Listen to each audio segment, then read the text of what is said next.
vehicles per year is no more. Baltimore's Francis Scott Key Bridge collapsed into the Patapsco River overnight after a support pier was hit by a huge container ship. Baltimore Fire Chief James Wallace says a number of vehicles plunged into the chilly waters almost 200 feet below. Search and rescue operations soon commenced, and so far 2 people have been rescued. One individual refused service and refused transport. Essentially, that person was not injured. However, there was another individual that's been transported to a local trauma center that is in very serious condition. The chief says they may be looking for upwards of 7 people, although the number is subject to change. An investigation underway to determine what caused the collision as the ship was exiting the port of Baltimore. Maryland's governor has declared a state of emergency, and Baltimore's Mayor Brandon Scott says there will be plenty of time to talk about plans for a replacement span, but right now he says the focus is on search and rescue.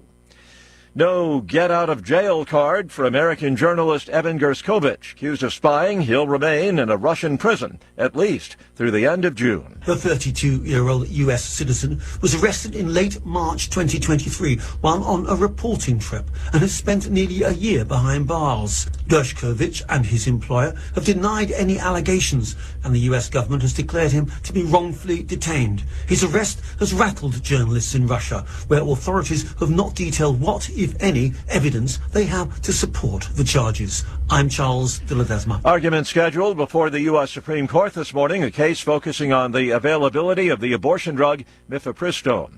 Watching Wall Street, the Dow futures are up 45 points. NASDAQ futures 54 points higher. More on these stories at townhall.com. Relief Factor, pain relief that's natural, pain relief that works, and pain relief that attacks the source of the pain.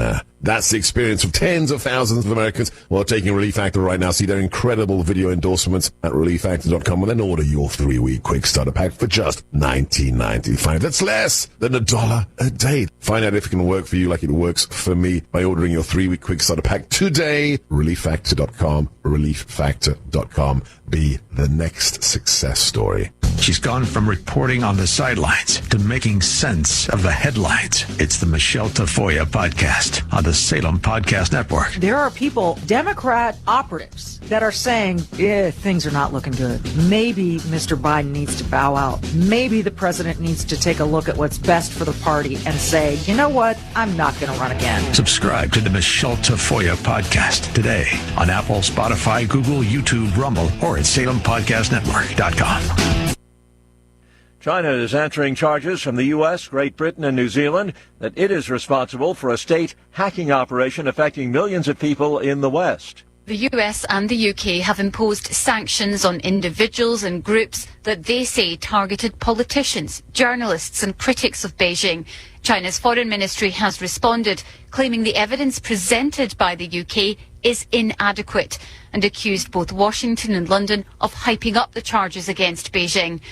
Lin Jian also told reporters that China would adopt measures to firmly safeguard its lawful rights and interests. He said his message to the US and the UK was that they should stop politicising cyber attacks. The BBC's Laura Bicker in Beijing. Hong Kong leader John Lee says prisoners convicted for serious national security crimes will not likely be granted early release under the tightened rules of a new national security law. Breaking news and analysis, townhall.com. Baseball's biggest stars denying any wrongdoing in a sports betting scandal involving his former interpreter. Dodgers star Shohei Ohtani says he never bet on sports, and interpreter Ippei Mizuhara stole money from him and told lies. Ohtani spoke through a team interpreter. I never bet on baseball or any other sports, or never have asked somebody to do it on my behalf. And I have never went through a bookmaker to bet on sports. Ohtani held a news conference at Dodger Stadium 5 days after Mizuhara was fired by the Dodgers following reports from the Los Angeles Times and ESPN about his alleged ties to an illegal bookmaker and debts well over $1 million. I'm Gethin Coolbaugh. Robert F. Kennedy Jr. plans to announce his running mate today as he races to secure a place on the ballot for his independent campaign for the White House. More on these stories at townhall.com.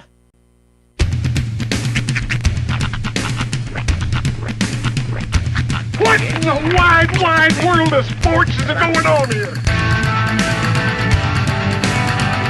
I promise you, whatever scum did this, not one man on this force will rest for 1 minute until he's behind bars. Now let's grab a bite to eat. Yeah, come on. I feel the hot wind on my shoulder and the touch of a world that is older. I hit the switch and check the number. I leave it on and then I slumber. I hear the rhythm ringing through it. Flamenco guitar and cumbia music. I hear the talking of the DJ. The travelation, what does he say? I'm on a Mexican radio. I'm on a Mexican radio. Broadcasting live from high atop the J.P. White Building in downtown Roswell, New Mexico. It's Mornings with Mike Winters on 106.5 Roswell's Talk FM. Is that what I sound like when I talk? Now, here's your host, Mike Winters.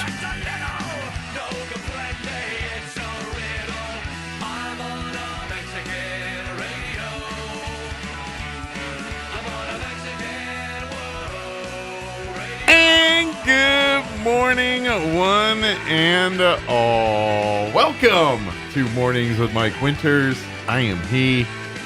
That would be me, Mike Winters. Happy Tuesday, everybody. Your ad here. You know this is a dangerous precedent that you're setting, right? I am. I'm setting a dangerous I really precedent. hope that somebody can green screen it and so we can just put just all sorts of fun stuff on there.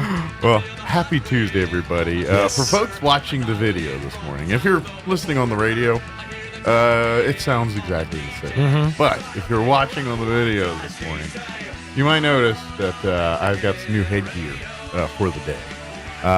And be honest, stay listening because I'm going to play the interview that explains a little bit of this here in a minute.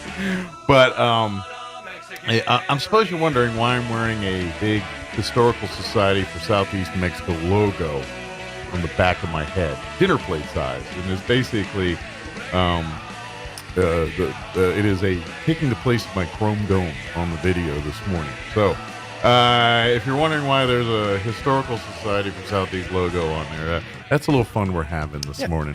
It's not the same as the one from yesterday, is it? No. So are we going to swap these out hour by hour? No. This one I attributed yesterday. Okay. For those watching. Uh-huh. That was remembering. We had our little Jim Gill, little nod to the Gill family and Roswell seed here.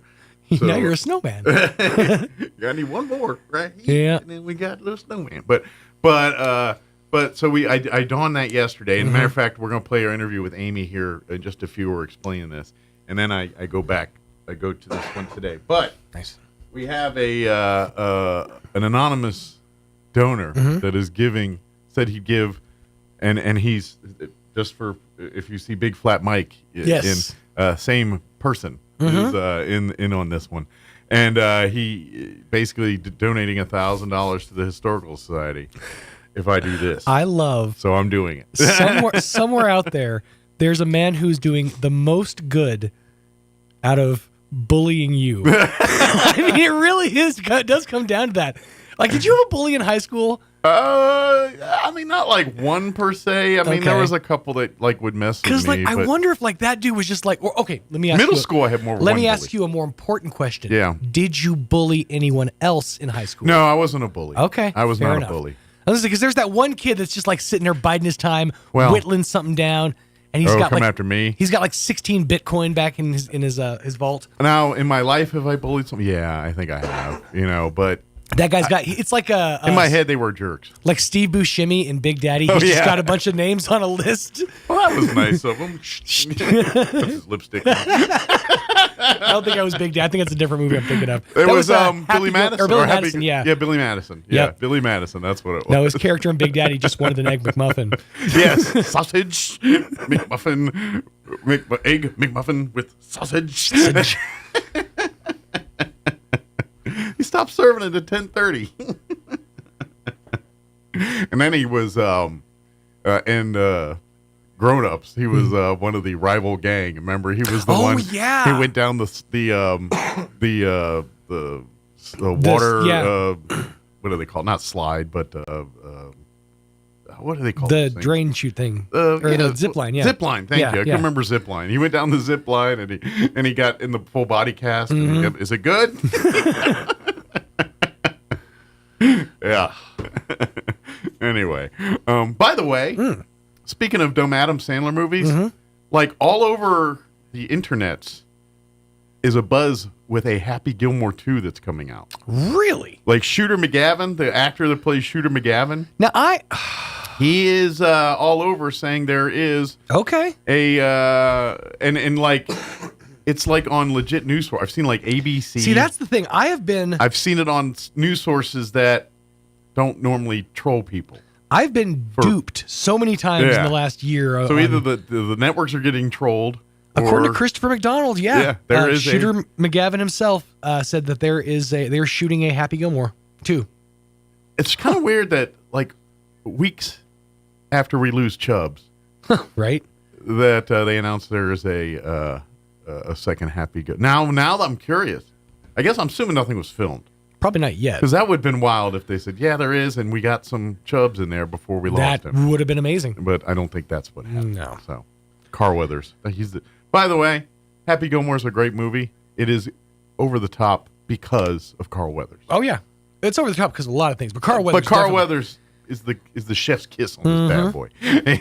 And, so I don't know how I feel about this sans Carl Weathers. When you can take your film or television career to a point where just your appearance in something is the joke in itself, that is you've reached the golden age. Well, and it's because we know Carl Weathers is action star, drama star 101. And so we see him there talking to Adam Sandler, and he's got a wooden hand on him half the movie. I mean, spoiler, because you haven't seen Happy Gilmore. Well, it's like Henry Winkler. You know, it's like towards the latter part of his life, anything that you saw him in, you were like, oh, this is going to be good. Yeah, this is going to be funny. This is going to be well delivered. Like we're just getting to the episodes of Parks and Recreation with the dad. Henry Winkler plays John Ralphio's dad. Okay, he's a lawyer. Last name Saperstein. Okay, and just everything he does is just flawless, and I just stop and I'm amazed by it. The name of the thing, Barry. You ever watch that Barry show on HBO? I've never actually watched an episode, but I've seen scenes from it. I've watched the first 2 seasons, and for some reason I stopped because it gets dark towards. But it's funny, and Henry Winkler is one of the main cast members of that show. He plays Barry's acting coach. Oh, okay. Yeah, in there, and he's kind of a. But just you reach that point in your career when just your presence in a thing is like that's the joke. Yeah, that's awesome. Yeah. Well, of course, Henry Winkler. He's always been in the comedy world. I mean, because he got famous from Happy Days. Now, granted, he played Fonzie, arguably the coolest dude on TV at the time. It's kind of weird, though, that, arguably, the guy that was one of the first people in my lexicon world growing up of, he's cool, hey, he beat, a sex symbol. Puts an elbow on a jukebox and starts working, the pocket comb, all the moves he had. And then it turns out Henry Winkler is the complete opposite of everything that is Fonzie. He's way more potsy than he is Fonzie. It's like he wouldn't even get on the motorcycle. But anyway, Ron Howard was more Fonzie than Fonzie. That's true. They really were miscast. Yeah, but anyway, so all of that leads to I got a hat on today. Oh my gosh, it's perfect because today's National Wear a Hat Day. Well, there we go. Boom! Look at that. I'm going to be wearing this for the show today, but as part of the rundown here, we're gonna play our interview we had yesterday in the 9 o'clock hour with Amy McVeigh-Tejas from the Historical Society. We were discussing, of course, our Roswell seed hat I was wearing for a little bit and all that. But then for the rest of the show, I will be continuing to wear our Historical Society dinner hat for today, dinner plate hat. From my angle, it just looks like you have one of those old school toothaches from back in the 50s when they used to wrap it. For some it reason. kind of does. I kind of got that feeling this does remind me loosely of when I had my wisdom teeth pulled, and my wife decided to because I needed to ice right after the surgery, and so they put ice packs on my cheeks, and she procured them with pantyhose. They wrapped them just like this this sweatband. Oh, so you got to stop giving your benefactor ideas. Right. Yeah, well, He's just sitting there taking notes. Yeah. Well, and I was cool with it, and I told her to take a picture, and she's like, "You told me." I was like, "I was high on drugs. They were clearly. I was on the pain meds. I was not of my own mental faculties. I can't be making decisions." That's right. I was not allowed to operate machinery nor make decisions. So, but anyway, everyone I see this, it reminds me of that. But yes, this hour we're going to replay our interview with Amy McVeigh-Tejas. Next hour, in the 8 o'clock hour, we're going to have a treat for you. We're going to have some of the New Mexico Military Institute choir in. I believe some of the jazz band's going to be joining us. Okay. And we're going to have Lieutenant Colonel Scott Tripp join us. He's the choral director and 5 of the students, the cadets there, and we'll talk with them, and they even might sing us a song as well, too. So we'll do that in the 8 o'clock hour. And then in the 9 o'clock hour, about 9:15, Amber with Albertsons Market is going to join us. This Saturday, March the 30th, Albertsons on 2nd Street is having their big Easter bash, where they're going to have fun family games, bags of candy, take your pictures with the Easter Bunny, food trucks, Stellar Coffee, face painting, cotton candy. They're going to have a whole big Easter shindig out there on the. Now this will be the Albertsons on 2nd and Street. Union there, yeah, right there. So Amber will join us and tell us all what's on tap for their Easter bash Saturday. It's always funny. You can gauge how long somebody's been in Roswell or how deep into the lore they are when they're like at the Lawrenceburg. At the Albertsons on 2nd. At the Lawrenceburg. It depends how far back you exactly. go. That Piglet. No. That's an arcade now. Yeah, it was Furs when I moved. It was Furs. Because we lived in that time where, like, you want to go to Furs, the grocery store or the restaurant?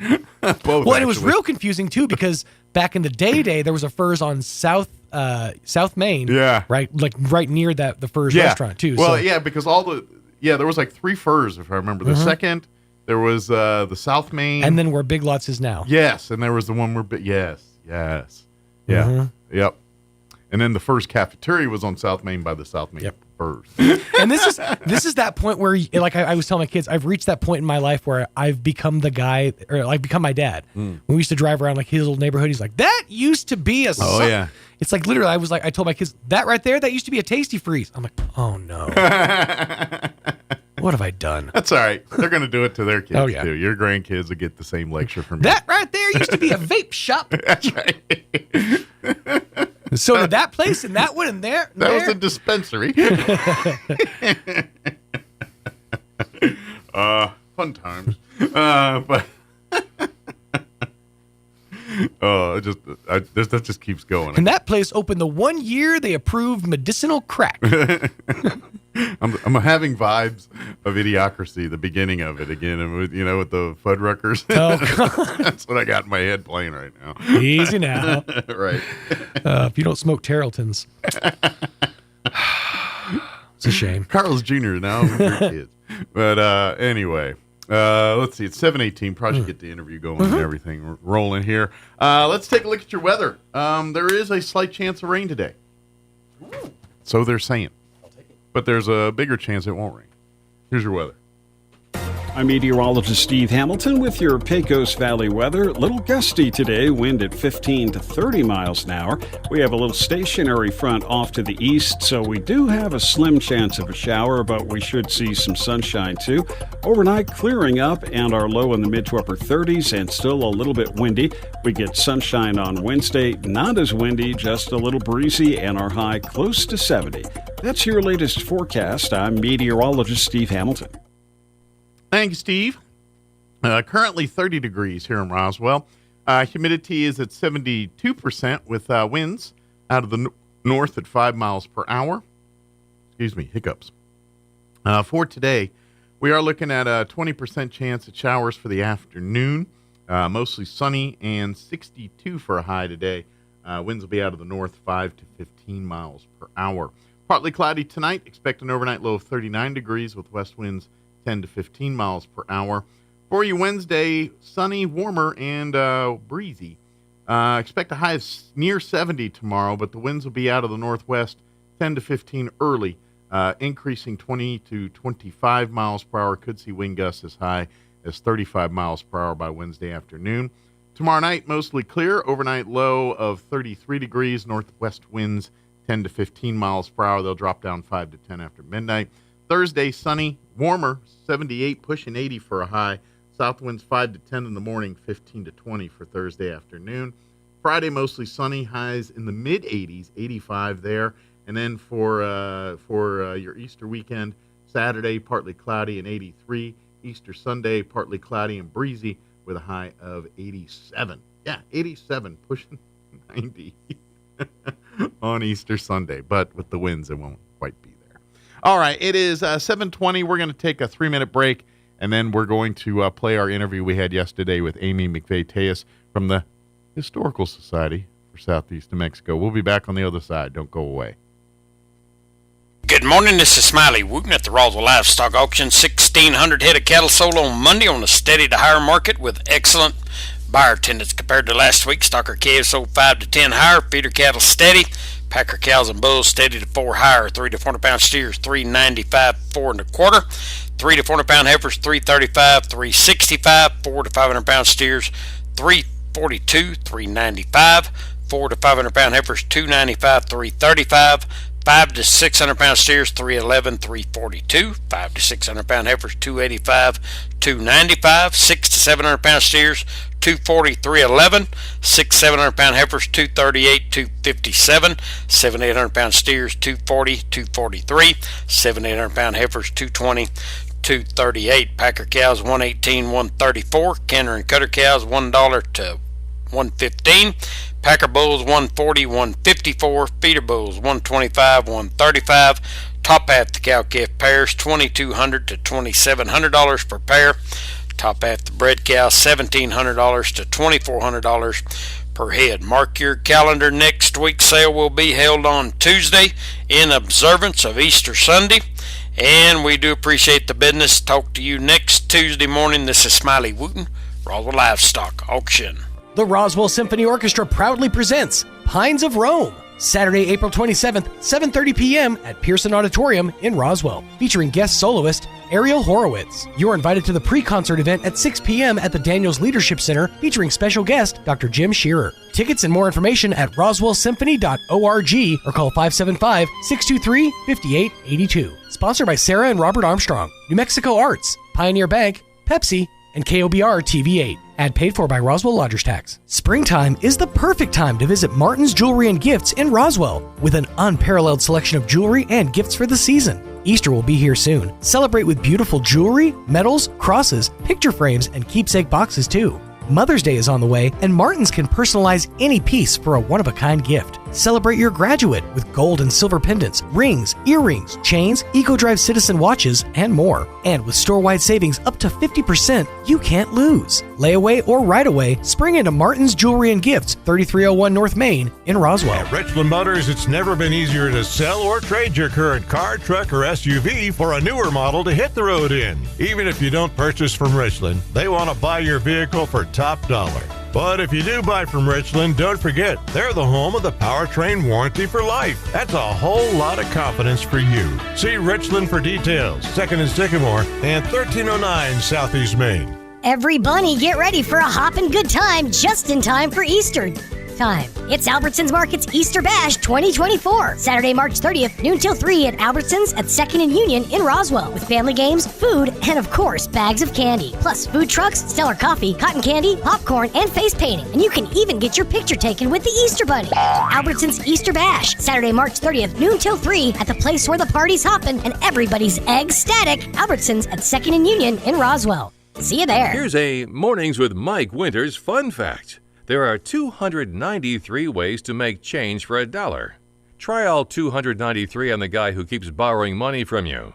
Here's Mike Winters. Hey, look. And good morning. It is 25 minutes after 9 o'clock. Hey, look at that. I just saw me for the first time here. Amy McVeigh-Tejas is here with us in studio. She's not in front of a microphone right at the moment. She's prepping as we get ready for my little thing here. But for folks, and so what, to kind of peel back the curtain here while she's getting us ready. last week, and I think I've mentioned it multiple times here on the morning show, since I had become bald, shaved my head, but I was balding before that. And I always used to have the running joke, because I had the bald spot back there before I went completely bald, that, hey, you know, I will sell this piece of real estate for advertising if the price is right. And so we were joking about it, and it kind of just turned into a funny little, you know, it was funny. However, the gauntlet was dropped. And what are we losing?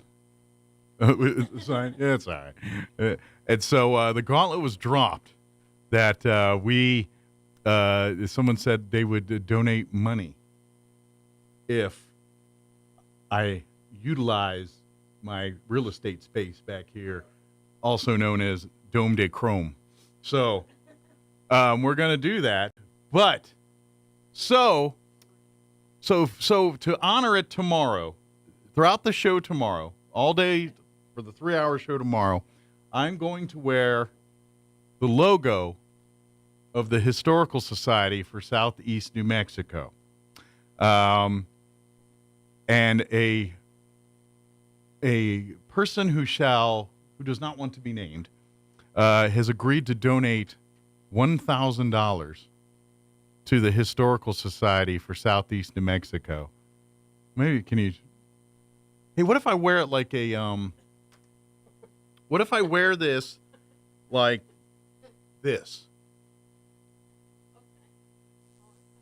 And then, see what I'm saying? Kind of like that.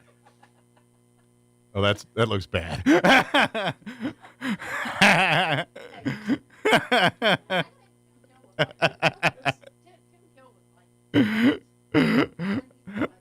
I feel like Abe Lincoln with the beard's not lined up right. All right. Yeah. Yeah. So all day tomorrow, I'm going to wear on Le Dome de Miguel. Yeah.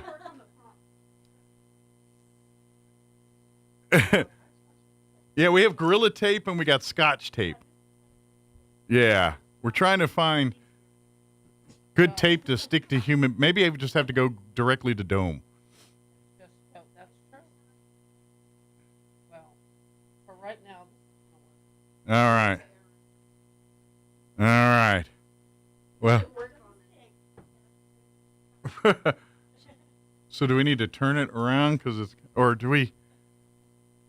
Like, how do we? Oh, shoot.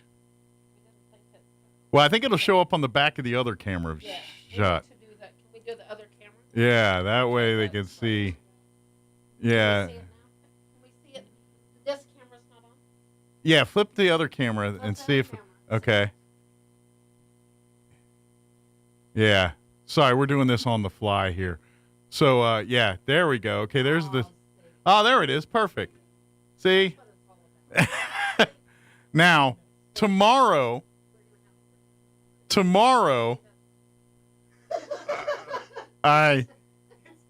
you're in witness protection. Now, tomorrow. That's right. That's right. I can't giggle too much or do anything or scratch my head. Oops. I think this is funny. So, tomorrow I will wear the Historical Society version of this, which we have.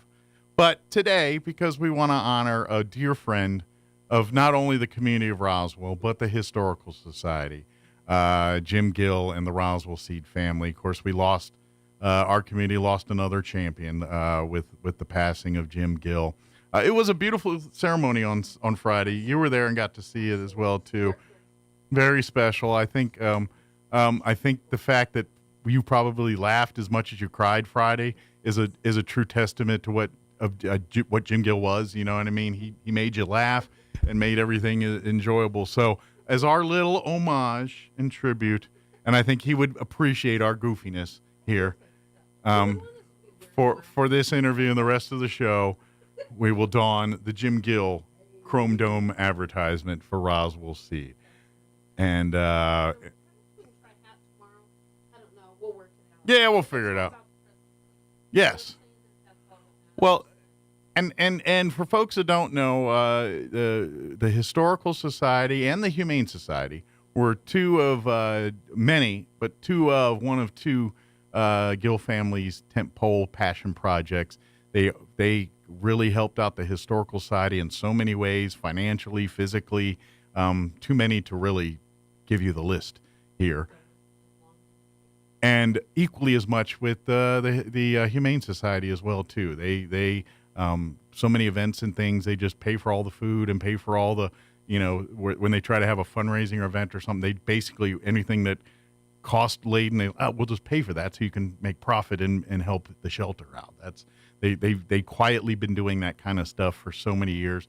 Historical Society. He was a board member a few years ago. Yeah.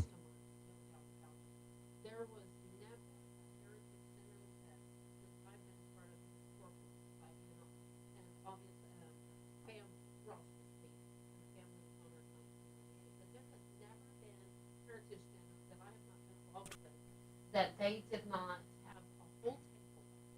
Yeah. We don't want to just pay for a couple of either's. We want to fill up a whole table, and generally they requested either volunteers or our youth. So our youth, our young kids that have volunteered. As a matter of fact, that's one of the funny I think that's the last conversation I had with Mr. Gill is about, are you ever going to go eat at a heritage dinner? Are you ever going to enjoy the food? And the irony is, he'd say, well, first of all, somebody might enjoy it more, but quite frankly, I'm allergic to so many things I can't eat it. But he joked and he said he was there. He was there. And, he was. He was, absolutely. He was. He was everywhere.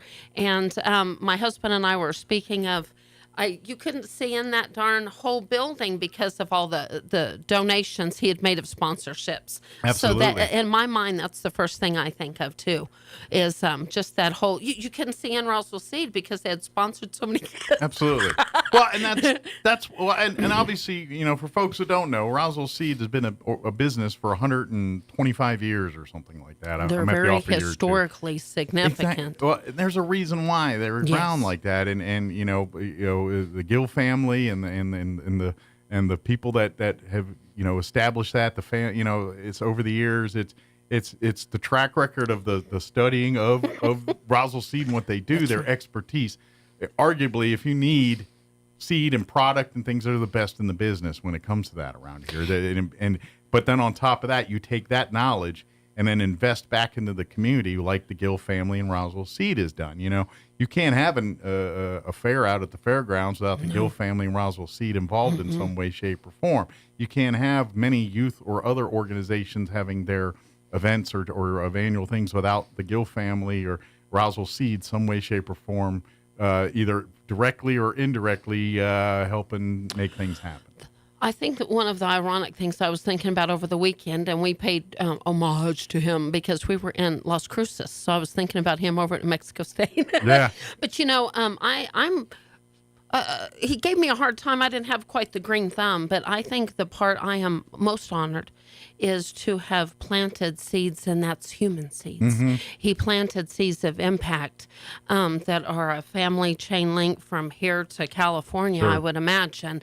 And I did not have to grow dadgum plants to honor the legacy of Mr. Gill. And to me, I've got scholarships in my hand, begging and pleading for these kids to apply so we can impact lives. That's a Jim Gill planting of the seed, if you will. And and we can plant all the seeds we want in our gardens. And I hope and pray that Chaves County blooms, if you will, like more greater than ever before. But that's figuratively, literally, and that's our kids, our youth, and our gardens. Absolutely. And I'm part of a garden club, and that's the thing, Mike. We were out of town, and when I came back into town, I can't tell you how many emails I had of different organizations that I'm a part of, wanting to know how do we honor Jim Gill. I mean, whether it's the garden clubs and all that. And I think the fact of the matter is, if we can be weird and wacky with headbands and asking the historical society, putting the challenge. And by the way, the challenge is on. This was intentional. This is fun. This is weird. This is wacky. This is absolutely what Jim Gill would want. And we are putting a challenge on there. So we want one organization, one club, one individual to take the challenge. Take the challenge. Put something weird and wacky on the back of Mike Winter's head. There you go. Or celebrate and just celebrate. It's a time of celebration. We've had a lot of loss lately. And so we need to come together and celebrate our kids, our plants, history. My goodness. Roswell Seed, since the beginning of, all of our pictures, Mike, every dadgum picture. If you've got a Main Street picture, Roswell Seed. Oh, yeah. Well, and that's, it was...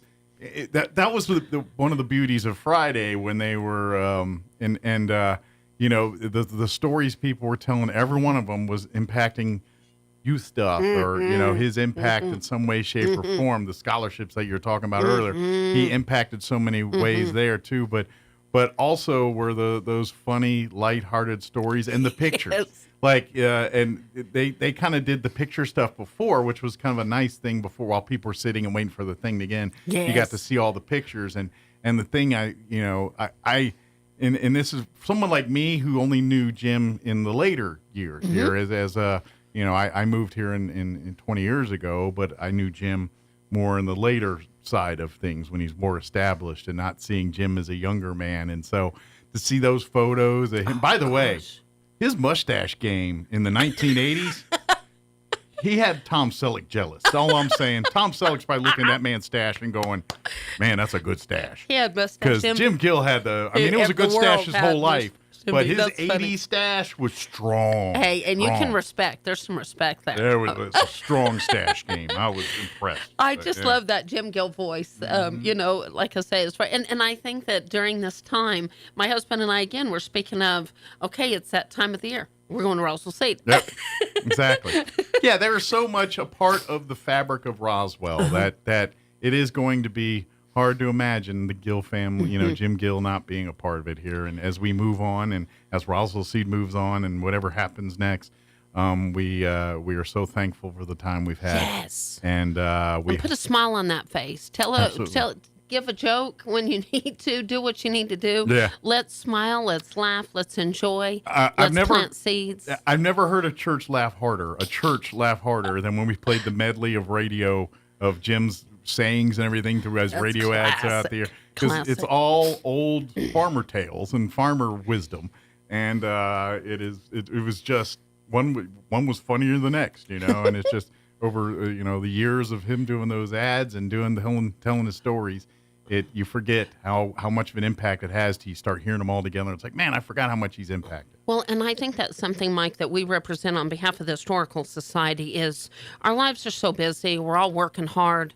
We're trying to catch up and do all the things. I don't know how it gets, as we get older, it gets harder.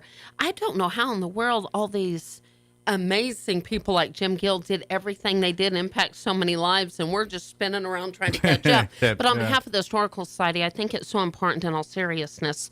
We need a copy of that video while I'm thinking about it, and we need to put that in our archive facility, because for future generations that didn't know and might just see a building or a sign or a face, my goodness, there was a lot behind that mustache. Behind it, yeah. And we need to preserve, we need to promote, and for future generations that say, who was Jim Gill?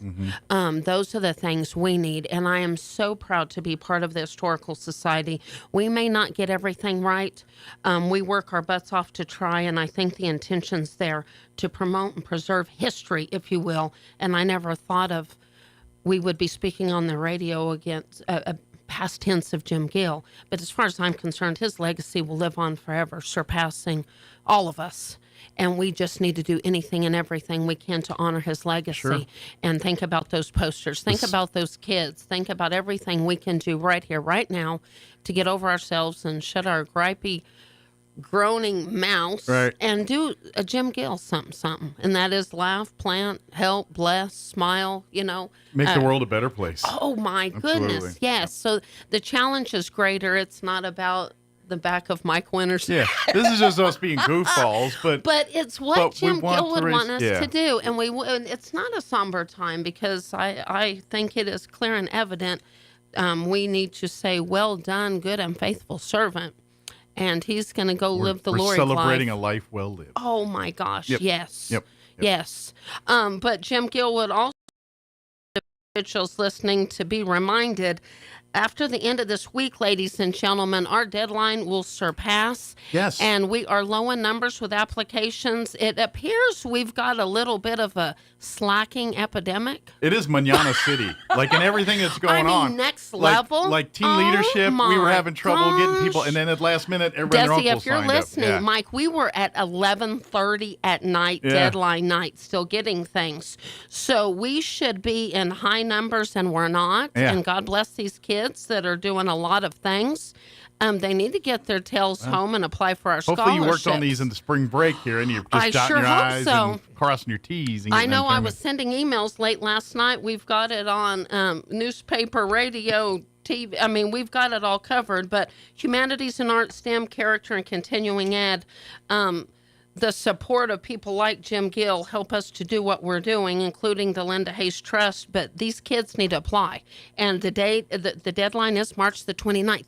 Mike, I can't believe that deadline is almost here. Next we're week here. Yeah. We're here. It's yes. this week, end of this week. Yeah, end of this week. So basically, if you waited until Easter, it's too late. Yep. If you're celebrating Easter and hunting Easter eggs, it's too late. Absolutely. So call these kids, encourage these kids, and not just kids. Continuing ed, you can be 19, you can be 60. Absolutely. We've got applications. We do have a few applicants that are a little older than 18. So apply and let's get this. If you have any more, if you have any questions, call 622-8333. You can email me at historydirector@outlook.com or go to our website, roswellmhistory.org. You will be able to look right there and see all the flashing lights for our scholarship applications. It will take a little bit of time, but it is not something a student can do all in one day because they'll need referrals, the recommendations and the transcripts. So please get those applications in. This is some great, depending on where you go to school, you could pay for a semester like at Eastern. Sure. Direct check right Absolutely. to you. And that's something special we work hard to do. They're the direct need. These checks will go directly to the students, not to the schools that they will be applying for. So those fees, books, and all of that, we will. Whatever costs you have that are incurred for your higher education, you can use this for, whether it's books or to buy a computer to do your term papers, whatever it is, we can do all and that's what it's all about. Yep. And I'm so glad to be putting scholarships and Jim Gill in the same time frame because I just getting back to what you said at the beginning, you couldn't see out the windows because he was supporting every high school cheerleader, football player, basketball player, volleyball player, soccer player out there. And I love that he supported all schools, and the underdog, Red, blue, all Gateway, everything in between. Broad spectrum. He just saw kids as kids. He saw potential as potential. He saw the good in people, and we want to do the same thing. And I just can't think of, if this is part of our legacy, I'm all in, and I'm just proud to be a part of something that can give back to the community and honor people like Jim Gill for future generations. Yep. Again, if you go to roswellnmhistory.org, that is the Historical Society's website. You can get your applications for the Hayes Family Trust scholarships. Again, you've got this week to get your applications in and turned in because that ends at the end of this week. Friday, close of business. We're not taking any more applications. But like you said, we're a little light on numbers turned in, and I know how this works. Thursday and Friday, we'll probably get them all pouring in. We will. Like a sieve. But I want you to make it hard for our selection committee. Every year, they have a difficult time because every single applicant is worthy of this. And there are so many scholarships we can give. And so we want you to make it hard for them. For sure. No paper applications. It's not even fit. It's all not online. possible. Yeah. It's all Google Documents. We get this every year. Somebody will try for whatever reason. It is not acceptable. This is for the convenience of the kids to go directly into portals through the Google Docs.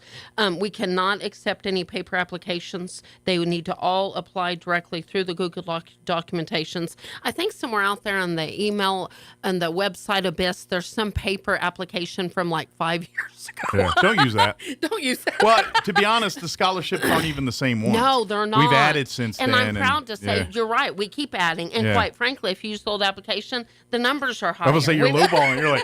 You're going to be like, wow, there's more money here than I thought. There is more money. So we are giving out $1,250 per scholarship. And ladies and gentlemen, that's a lot of money. We send to a lot of scholarship assemblies, and we're offering high scholarships to help kids. Absolutely. So we're really and proud in of various like the continuing education, that's really for anyone that's going to school. Trade school The training. character one is really for everyone because everyone has character. Just how do you display yours? You better believe it. And then obviously STEM. and the Humanity others are and more arts. We want to. They're kind of get geared some- towards. That's our original scholarship too. The first Yeah. ever scholarship we gave is under humanities and arts. Kids can apply for more than one, for Absolutely. like a major and a minor, Yeah, so and then you could still apply for the character. So we Absolutely. have kids that apply for all three. Yeah, absolutely. Yep, Now, if that applies, now, all fairness, you're probably not going to not win. going to get all. Yep, that's right. Because we do want to spread the love and everyone's Mhm. worthy. But if you're in multiple scholarships, you got a better chance of winning one of them. That's So, exactly right. Maybe you didn't win the STEM, but you got the character. That's right. Vice And we versa, love to something see like these that. kids Yeah. trying. So we just really want to encourage these kids to apply today, and don't wait till that last second And- because you need to have all your And information. it's so cool. It's and we've done this long enough, thanks to the Hayes family, that we're now seeing kids that have long gone and done yes. stuff, and they're now, got their lives established, and they're living their dreams, and they're coming back and sharing them with us. They are great stories. Seeing the great direct stories. Got a lot of kids result. coming back. Yeah. Yes. So, end of this week, drop dead deadline. Again, thank you to the Gill family and to Roswell Seed yes. for everything that they do and continue to do for our community. So our And, challenge is on. My cell phone number is 575-915-4471. I'm going to really put somebody on the spot, and let's get somebody to accept this challenge. And we will produce some type of fun, whatever your logo is or whatever, to put on the back of Mike Winter's head. That's right. And the challenge is on. Let's have some fun in honor of the And- Historical Society. And Mike Winters has some fun with this, too. Well, and so we it's did all this to good. kind of kick it off and show the Gill family just how much we appreciate what Oh, they've goodness. done to not only the Historical Society, but for our community. over And the years. that Gill family is a big family. Absolutely. Yeah, there's a lot of and Gills. we're sending love I'm and about to say, hugs when and they prayers. came in the room, it got a lot more crowded real quick when That's they brought them all in. right. I was like, wow, there's a So lot. we are all one big extended family. Absolutely. And then of sending course, love. we do want to remind folks that tomorrow I will have the Historical Society logo. Thanks to our generous anonymous donor who's donating $1,000 for me to wear that on my head Thank tomorrow. you. Thank I'm you. going to And wear that's it what it's all about. from 7 a.m. till 10 With a a.m. smile. I will wear There it the you whole go. time during the show. There you go. And we'll do that. But in the meantime, go hug on this family a little bit, And show them some love. on a final note, the Historical Society has been hit with some more tragedy, and no names need to be involved, but a sweet family lost a really special person. Oh, no. And you know who you are, and we're going to show love. We're just going to show love. So you know who you are. I know you're a faithful listener. We love you. It's been a lot And lately. we have. I've heard more and And, more. So Grace lost another one, and we're just gonna. It doesn't matter what the name is. Just show love on behalf of the Historical Society. We've got a great family, and we'll come together, and that's what it's all about. You know what? We need some happy stuff. We You know, do. Spring. So Spring's about happy and love. So. and we can go bigger with this thing. Absolutely. So let's put a challenge that Mike says. What And you if, want me to and do? if any What? engineers had better ways to do this whole thing, We'll work out something. This was good. on the fly, real quick. You know what? but- It was a long weekend, Yeah. and I But should this have is thought. funny. I like That's it. all right. You know what? I think Jim Gill would be proud. I think and so. we're seeing that logo. You know what? The light's kind of shining right there on that Roswell seed. Yeah. That's what it's all about. Well- That's what I'm talking Well, about. and they need to hang this in there with the other things that they do on there. We can make sure after it's off my cabeza. Hey, somebody might want to put that on the back of their head at Roswell That's seed. right. I'm We just can saying. make a thing, you know. Touch my head first. I don't know if that makes it more or less That's valuable. right, But, that's but, right. But tomorrow I will wear this again with the Historical Society logo on the top. So that's our thing. And again, for folks with those scholarships, get that done. This is days now. You've got the end of Yes. this week to get those applications turned in. And of course, if you're interested in becoming a part of the Historical Society, becoming a member, or if graduations and stuff right around the corner, if you want a little graduation party, don't forget Archive Facility Archives building. is rental available. Of course, we're getting into warmer weather. If you have wedding receptions or quinceañeras, things like that, we've got about 75 can handle comfortably in A lot of that Archives pictures, a lot facility. of senior Of course, pictures, those thanks kind to of our our lovely gardeners and our green thumbers. Fred's over there at the museum right now. Thank you to Fred. They make the property look beautiful every year, especially around this time when the things start blooming and the grass starts. Shout out to All Star Landscaping. We love you, Cameron. They work their tails off to help us out. We've had a lot of people help, though. To give one name, that's a whole family. But thank you to everybody helping us on our grounds and property. Absolutely. We really appreciate it. That's a handful. Well, and this is, I ain't gonna lie, this is our Sunday dress season. You know, spring is like arguably the most beautiful time to be at the Historical Society and the J.P. White home is the spring when the flowers are blooming and the plants are doing its thing and all that. That's I mean, I ain't gonna lie. Anytime it's beautiful. It is beautiful. But when the grass is doing what it's supposed to do, and the trees are blooming, working on new signs. You know, we've got a lot going on. It's also pretty at Christmas time with the lights and everything too. But it's a different kind of pretty. That just right now it's our Jim Gill pretty. We're gonna make Jim Gill proud. This is Roswell Sea Green. And those magnolia trees that Jim Gill resuscitated for over the years. You know, let's keep them going, all in the name of Jim Gill. That's right. We need the next generation to help us keep them trees. Nobody at the Historical Society has a green thumb. We outsource all that. We have the garden club. Hey, we're have working on it. We work hard. That is true. That's Huge right. shout out to the Morning Garden Club for what they do to help outside too. They make us look very pretty. They do. Thank you. Thank you. Again, many hands. That's Just true. Get involved in doing things. And if you want to get involved with the Historical Society docents, we're always looking for volunteers, We need volunteers. to that. If you want to have some fun there, or if you perhaps have a historical angle that maybe a host of one of our Sunday Fun Days or something like that. We'd love to have you. Or of course, as we get going on here, we're going to have more events with Donna and John and stuff throughout here. And we've got the R&M event coming up. A lot of fun things. RoswellNMHistory.org. Check out everything we do. If you want to get some John or Donna's. John's got some new books coming out. We got those. John's got new books. And to be honest, you can find them on Amazon, and please buy them at Amazon to help John out. But when you buy them through the Historical Society, John and Donna, them have agreed to give a portion to us. So thank you for mentioning that, because we've had some locals purchase online. And let me say this on the radio, we will deliver that book. Save you money, save us money, and you can get an autograph. We're all in, and I have no problem. We'll just put it in the mailbox, kind of thing. We'll deliver it. Yeah, we could even beat the 2-day Amazon Prime thing, depending on where you live. We got to be special delivery with an autograph. Exactly. So we'd be happy to do that. But we asked that if you'd like to help out the Historical Society that way. If you do see the books on Amazon, maybe you can find it. Go back and look on Historical Society's page, and you can order it that way. It's not going to be any less or more expensive, but a portion of those will go back and help. And John and Donna both are integral parts, and their passions for the Historical Society. There's a reason why they're much involved and why they write what they do. It's because their interests share with the Historical Society. For sure. And we've got a lot of herd prints. People have been buying herd prints. I guess maybe at spring cleaning, put something new up. So we've got a lot of herd prints. Good deal. If you want to drop the old decor and go with some new stuff, absolutely. We've been getting some inquiries. So thanks for everything. We appreciate what you do. Absolutely. And all in the name of Jim Gill. And get those applications for scholarships in. Please do. Friday's your drop dead deadline here. Hard to believe, but and it will be here. So call 622-8333 for additional information, or you can text me at 575-915-4471. If you have any problems, need help, we'll help you in any way possible. That's right. And if your yard looks like shambles, go see these people right here. Right there. Them the ones. That's what I'm talking about. Right there. They will fix you up. And God bless the Jim Gill and his family and everybody at Roswell Seed.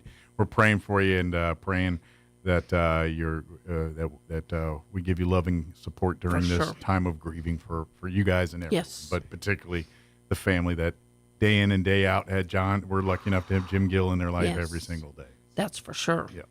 Good deal. Did we get it all, Amy? I bet we did. All right. Well, we're trying. If we missed it, until next time. We'll get to it. But so tomorrow when you tune in, you wonder why I'm wearing this, we'll explain it again tomorrow all over again. But good deal. Happy day, everybody. Have a great Amy, Monday. And we'll see you next time. Thanks. All right. And thank you for making my accoutrement. We tried. That's all right. I like it. Looks good. I like it.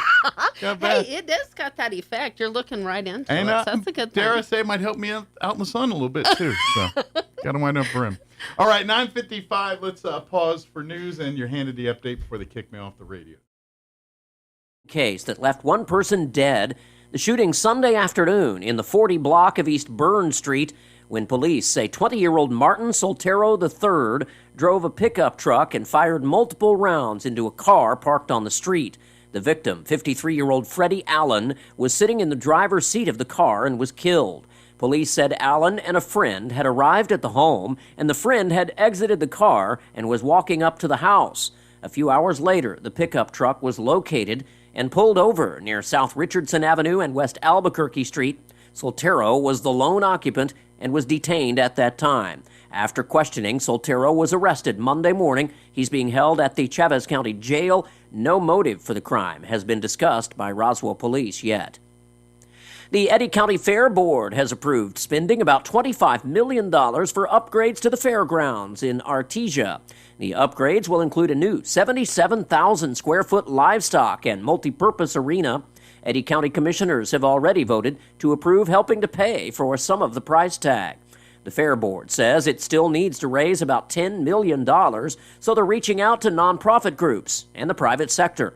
The 79th Annual Eddy County Fair is scheduled to begin July 23rd.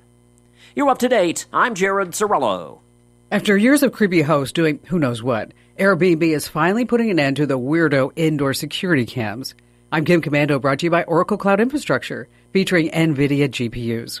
Accelerate your AI workload. Take a free test drive at oracle.com/Kim. Starting April 30th, Airbnb prevents any security cameras inside vacation rentals. Sure, we're hoping this is curtains for the era of voyeuristic hosts, but don't bet on it. Still do a quick scan for any hidden cameras. Turn off the room's lights and scan for small red or green LEDs. Night vision cameras blink or shine in low light. Then check for one-way mirrors with hidden cameras. Shine your phone's flashlight through them. If one side of the mirror is more brightly lit, you have a problem. Next, check the devices connected to the rental's wireless network for anything strange.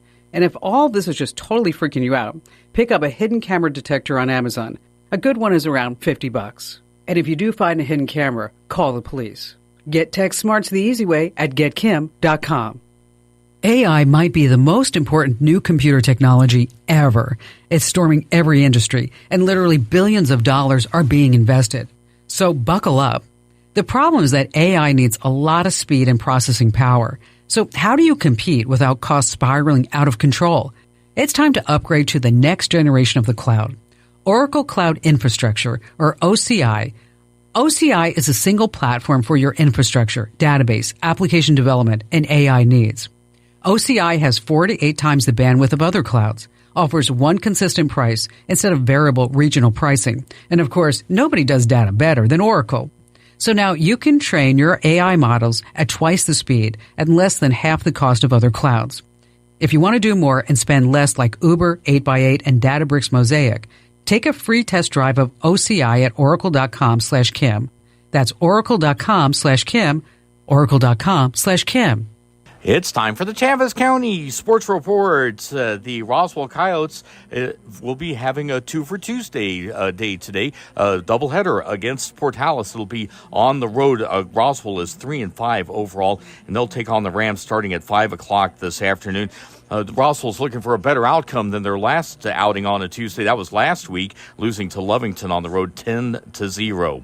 And meanwhile, Goddard will be hosting Dexter this afternoon. Goddard is 5-5, and the Rockets were part of the Artesia tournament over the weekend, thumping Robertson in a football score, 21-10 on Friday, then losing to Silver on Saturday, 13-1. Dexter is 5-2, losing in the championship game of its own tournament, the Lindsay Callaway tournament, by a score of 5-3 to Loving. The Sports Report brought to you by DSI. Call DSI for all your office technology needs. I'm Eric Butler at Roswell's Talk FM 106.5. With the Wall Street Business Report, I'm Bill Alexander. Boeing CEO Dave Calhoun will step down by the end of the year in a broad management shakeup brought on by the plane maker's sprawling safety crisis. In addition, board chair Larry Kellner and Stan Deal, head of the company's commercial planes business, are also leaving. The U.S. Federal Reserve looks on track to cut interest rates as the presidential campaign season heats up, possibly delivering President Joe Biden a boost as the polls show Americans dislike his handling of the economy. Republican challenger Donald Trump may argue an agency that is set up to be an independent monetary authority is tipping the political scales toward Biden. Sales of new U.S. single-family homes unexpectedly fell last month after mortgage rates increased during the month, but the underlying trend remains strong amid a chronic shortage of previously owned houses on the market. For the Wall Street Business Report, I'm Bill Alexander in Washington. Roswell's home for talk radio is 106.5 FM, KEND Roswell. South Baltimore Mayor Brandon Scott describes the overnight collapse of the Francis Scott Key Bridge. The span gave way after a center support column was hit by a huge container ship. The bridge carried I-695 over the Patapsco River at the mouth of Baltimore Harbor. Baltimore Fire Chief James Wallace says a number of vehicles went into the water when the bridge gave way. Search and rescue crews have their work cut out for them. We have a large area that we have to search. This includes on the surface of the water, subsurface, as well as on the deck of the ship itself. And 2 people have been rescued from the water. 1 was not hurt. The other is in serious condition in a trauma center. Upwards of 7 people are still missing. Maryland's Governor Wes Moore, just speaking minutes ago, said that a preliminary investigation points to an accident as the cause of this disaster.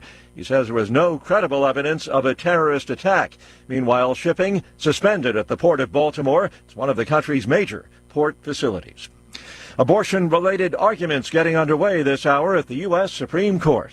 At issue is access to the abortion pill mifepristone, which was used in nearly 2/3 of all abortions in the U.S. last year. Justices will hear arguments in a case that could stop the prescription of abortion pills via telemedicine and prevent providers from mailing them. Pro-life advocates are bringing their case against the FDA, arguing that it unlawfully removed crucial safety standards for pregnant women. A ruling from the High Court is expected in early summer in the heat of the presidential campaign. Greg Clugston, Washington. Wall Street staging a bit of a recovery this morning following yesterday's losses. Right now, the Dow trading about 13 points higher. The Nasdaq is up 85 and the S&P better by 15 points. More on these stories at townhall.com. Here's an important message from the Diabetes Solution Center. Do you like pricking your fingers to test your blood sugar levels? No one does, but it's important to maintain your health. And now, by wearing a small remote device called a continuous glucose monitor, or CGM, you don't need to prick your fingers anymore. It's easy to use and helps you make more accurate diabetes treatment decisions. If you are testing your blood sugar 3 or more times daily, injecting insulin, or using an insulin pump, call the Diabetes Solution Center right now. And if you have Medicare or most major insurance coverage, you may be able to get a new CGM at little to no out-of-pocket cost. Shipping is free, and we'll even bill your insurance company for you. If you are testing your blood sugar 3 or more times daily, injecting insulin, or using an insulin pump, call the Diabetes Solution Center right now to learn how to end the painful finger sticks and get your own continuous glucose monitor, or CGM, at little to no out-of-pocket cost.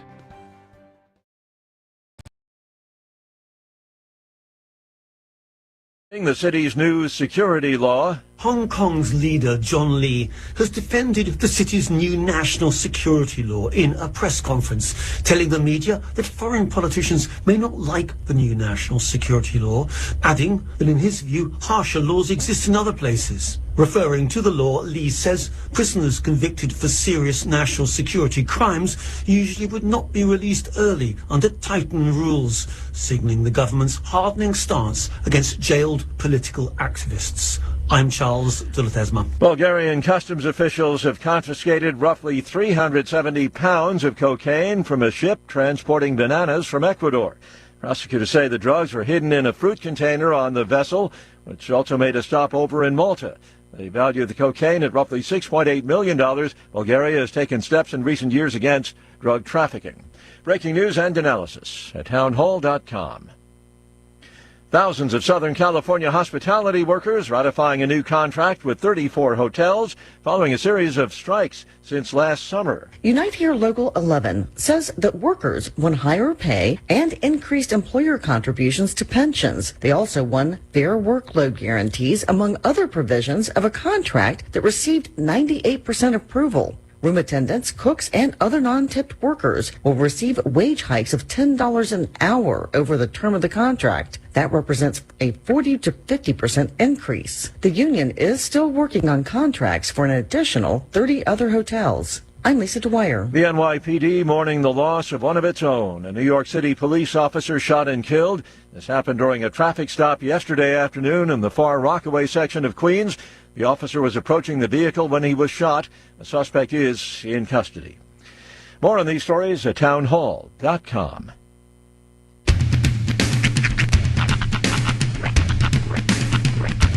What in the wide, wide world of sports is going on here? I promise you, whatever scum did this, not one man in this force will rest for 1 minute until he's behind bars. Now let's grab a bite to eat. Yeah, come on. I feel the hot wind on my shoulder and the touch of a world that is older. I hit the switch and check the number. I leave it on and then I slumber. I hear the rhythm ringing through it. Flamenco guitar and cumbia music. I hear the talking of the DJ. The travel listen, what does he say? I'm on a Mexican radio. I'm on a Mexican radio. Broadcasting live from high atop the J.P. White Building in downtown Roswell, New Mexico. It's Mornings with Mike Winters on 106.5 Roswell's Talk FM. Is that what I sound like when I talk? Now, here's your host, Mike Winters.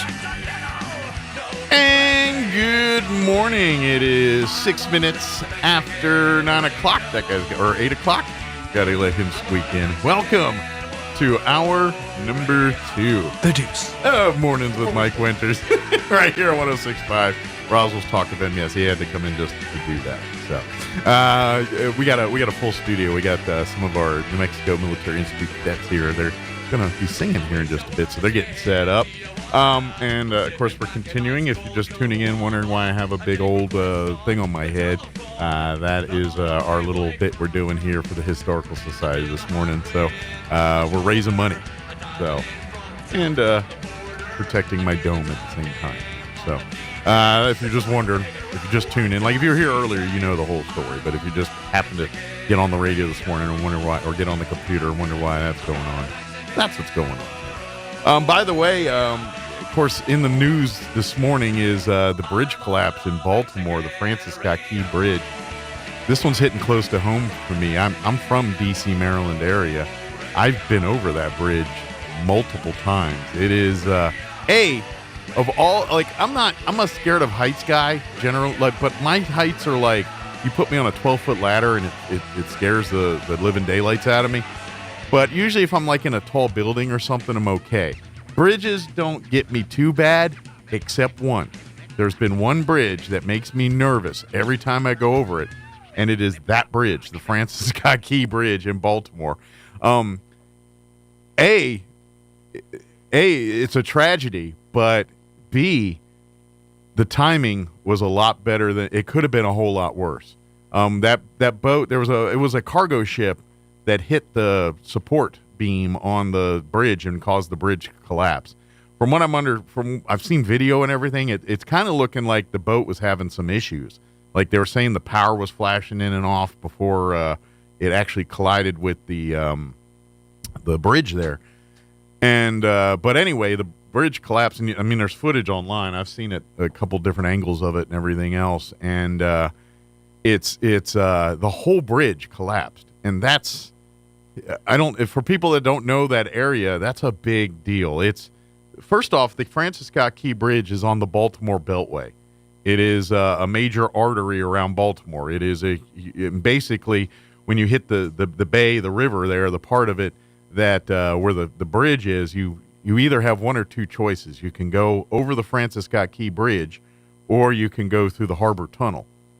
So I guess luckily the Beltway's not completely broken. They still have the Harbor Tunnel, but that bridge is a major artery, and the fact that it happened at like 1:30 in the morning is God's eye shining down on somebody there, because if that happened during the day, or God forbid during a rush hour moment, there would have been a lot more casualties. The fact that it happened at 1:30 in the morning really mitigated the number of casualties on that one. But when I saw that, I was like, holy cow, of all bridges, that bridge is the one that this happened to. So, excuse me. No, that was the piano, not me. But we had a big dinner last night. No, I was kidding. But, yeah, it just blows me away with the bridge thing. So, prayers to everyone out there. But I'm very curious to see what comes of this because, you know, obviously with the boat hitting it, you know, who messed that up? I mean, there's something there. But based on the video footage, I'm going to guess there were some malfunctions going on with that boat prior to hitting. And, of course, it was majorly damaged, too. Obviously, it just hit a bridge. So, but they're still doing the cleanup, and I'm sure more information will come as they learn it. But, wow, that's pretty scary, that one there. So, hey, a couple things I want to put on your radar here before we get going with the hour of the show. This Saturday, Albertsons, and matter of fact, tune in next hour. We're going to have Amber from Albertsons join us. They've got their big Easter bash happening at Albertsons on 2nd and Union, the one on 2nd, from noon to 3. They're going to come on out, bring the whole family. They're going to have family games, food, bags of candy. You can take pictures with the Easter Bunny. They're going to have food trucks, Stellar Coffee, lots of games, face painting, popcorn, candy, all the stuff for the kids there. So that's going to be happening here this Saturday at Albertsons. Also, don't forget the Roswell Sertoma Club is once again hosting the 30th annual New Mexico Military Institute Colt Classic Baseball Tournament. That's going to be happening Thursday, Friday, and Saturday, March 28th, 29th, and 30th over at the NMMI ball fields here. The Colts will play, I believe their first game will be like 7 o'clock on Thursday, but they'll play throughout the tournament. Tickets are available at the door or at the gate there.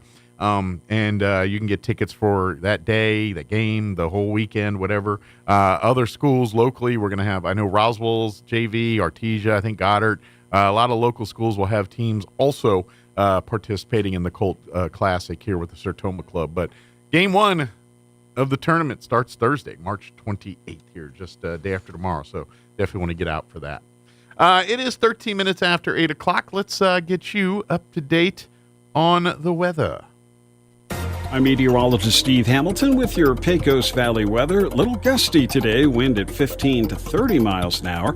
We have a little stationary front off to the east, so we do have a slim chance of a shower, but we should see some sunshine too. Overnight clearing up and our low in the mid to upper 30s and still a little bit windy. We get sunshine on Wednesday, not as windy, just a little breezy, and our high close to 70. That's your latest forecast. I'm meteorologist Steve Hamilton. Thank you, Steve. Currently 32 degrees here in Roswell. Humidity is at 66%. Winds are calm at the moment. For today, they're saying there's a slight chance, a 20% chance that we're going to be experiencing some rain showers this afternoon. An 80% chance we won't. But, you know, there is a 20% chance of rain this afternoon. Mostly sunny for the day. Expect a high of 62 degrees. Winds will be out of the north 5 to 15 miles per hour. Partly cloudy tonight, looking at an overnight low of 39 degrees with west winds 10 to 15 miles per hour. For your Wednesday, warmer. We're expected to hit 70 under sunny skies. Winds will be breezy out of the northwest early 10 to 15 miles per hour. Tomorrow afternoon, those winds will increase 20 to 25, gusting as high as 35 miles per hour. Tomorrow night, mostly clear, looking at an overnight low of 33 degrees. Northwest winds 10 to 15 miles per hour. Winds will drop down 5 to 10 miles per hour after midnight tomorrow night. Thursday, sunny, even warmer, 78 for a high. Pushing 80 on Thursday. Winds will be out of the south 5 to 10 in the morning, 15 to 20 for Thursday afternoon. Friday, mostly sunny, 85 for a high. Yeah, Good Friday's going to be a good Friday, it looks like. And then, of course, for the weekend, Saturday, partly cloudy, a high of 83 for your Easter Sunday. Partly cloudy and breezy with a high of 87. 87. It's going to be pushing 90. It's 32 today, right now. Welcome to New Mexico. So, warmer weather on the way, but it is spring too. So with it's coming some of the winds also, I expect. So looks like your Easter will be nice, a little breezy, but I think if you're going to be doing your Easter egg hunts and outdoor activities, batten down the hatches just a little bit, but weather temperature-wise should be pretty nice out there. Could do it in shorts. All right, it is 8:14. We're going to take about a 2.5-minute break, and then we're going to have joining us some of the New Mexico Military Institute Choir. I believe 5 of the members there, and they're going to join us here. Also, we'll have Lieutenant Colonel Scott Tripp, the choral director, join us as well, too, and we're going to talk NMMI chorus and all that up next. Have some fun, enjoy some music, and talk with the kids. We'll be back. Don't go away. It's Kubota Orange Days, your golden opportunity to score a deal that'll make your neighbors green with envy. Shop the year's best selection of Kubota tractors, zero-turn mowers, and utility vehicles, including the #1 selling compact tractor in the USA. And get the year's best deals, like 0% APR for 84 months and up to $2,500 off BX23S tractors. Visit Amigo Machinery, located at 2801 Southeast Main Street, Roswell.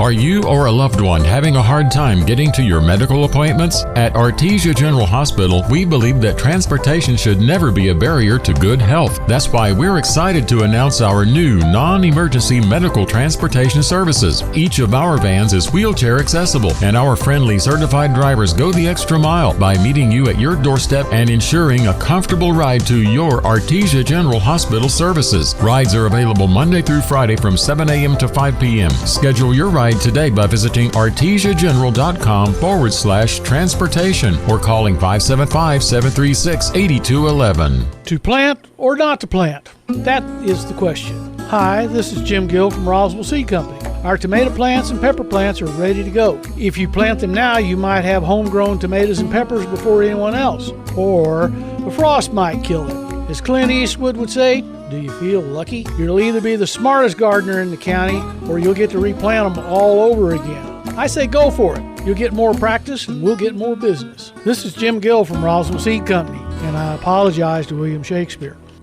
Can't hear as well as you used to? That can happen to the best of us. But when you can't hear people speaking or birds chirping, it's time to take action. That's when it's time to call Howard Allman with Here on Earth Hearing Care Center. Howard has been helping people hear better for over 55 years. Howard is who helps the Artesia seniors with servicing their hearing aids of all makes with free cleaning and hearing evaluations. And he's ready to help you. Howard can share with you information on Audibel Intrigue AI hearing aids with many features you might not expect a hearing aid can do, such as using your hearing aids to stream calls, music, and more. Plus, health monitoring, count steps, even fall detection, all built in. Meet face-to-face with someone who can help you choose the right hearing aid for you.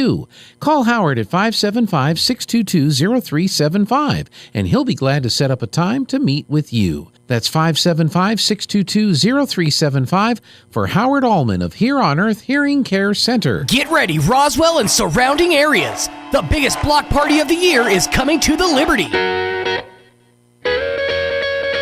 The first annual Rock the Block Downtown Block Party, Saturday, April 6th, in the parking lot of the Liberty in Roswell. An all-day block party with fun for the whole family, plus food trucks and vendors, a beer garden, and more, featuring Los Lonely Boys. How far is heaven? Lord, can you tell me? With special guest Shiloh. I still don't get you, hard as I try. Is there no endeavor inside? And Robin Scott. When you turn and you walk away, it will be one big glorious day. Tickets are available now at thelibertyinc.com. Get yours before they're gone. And don't forget about the after party live inside the Liberty. Gates open at 3. Tickets and more info at thelibertyinc.com. Rock the Block 2024. Saturday, April 6th in the parking lot of the Liberty, 312 North Virginia in Roswell. Here's a Mornings with Mike Winters fun fact.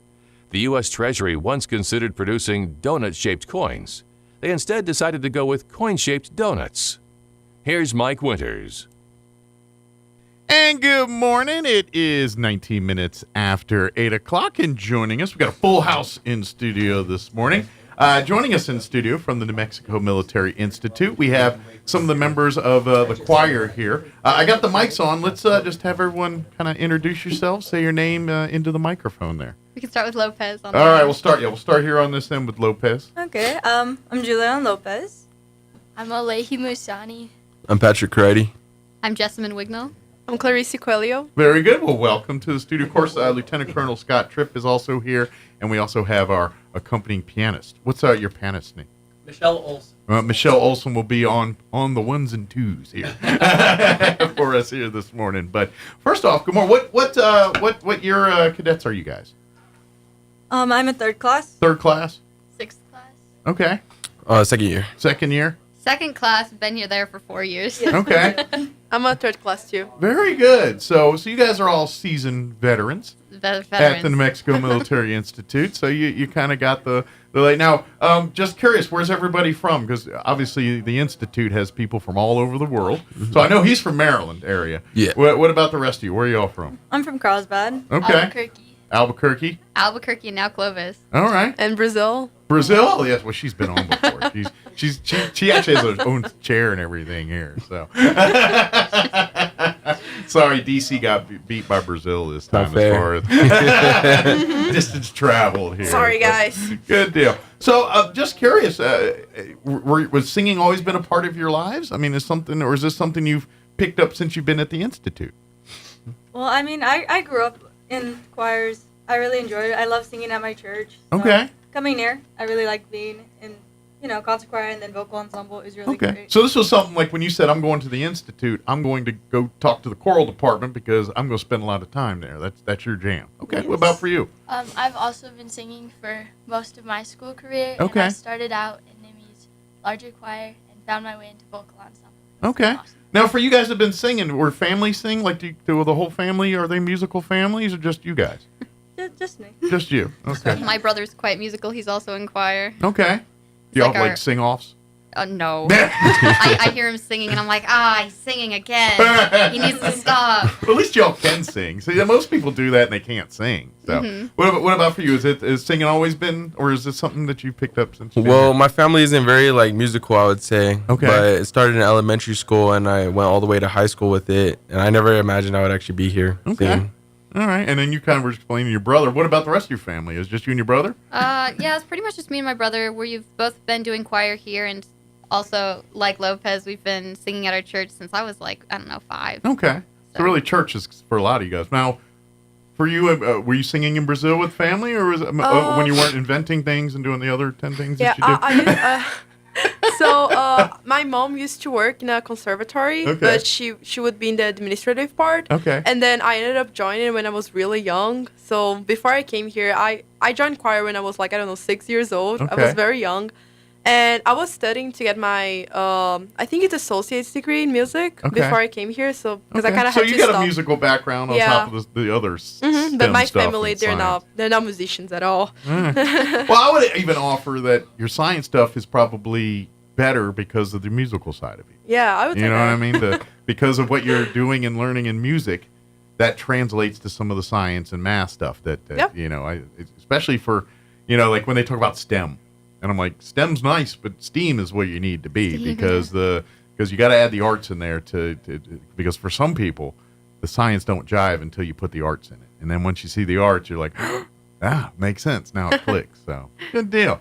Now for you guys, is this something like, what's future plans for you guys? We've talked with you a little bit, but what about you guys? What do you want to do after the Institute? What's life dreams for you guys? Well, I plan on staying at the Institute for 2 more years. Since I'm in my senior year, I want to go through our ROTC program there. Okay. And after that, still not too sure. But Do you want to it's pursue fun. military? I mean, you're kind of going through ROTC. A career military, is that on the table? Yes, it is on the table. If I go military, then I'll probably go to the JAG unit, which is their law sort of part of it. Yeah, wait, I saw there was a big TV show before you were born called JAG that everybody watched on TV.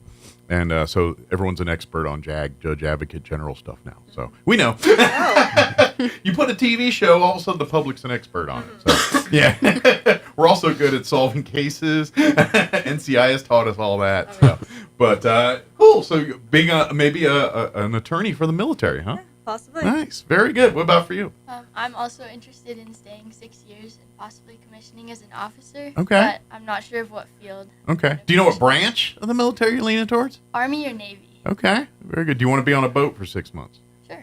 All right. And you might stay away from the Army. They don't have a lot of boats. I learned that when I was in the Air Force.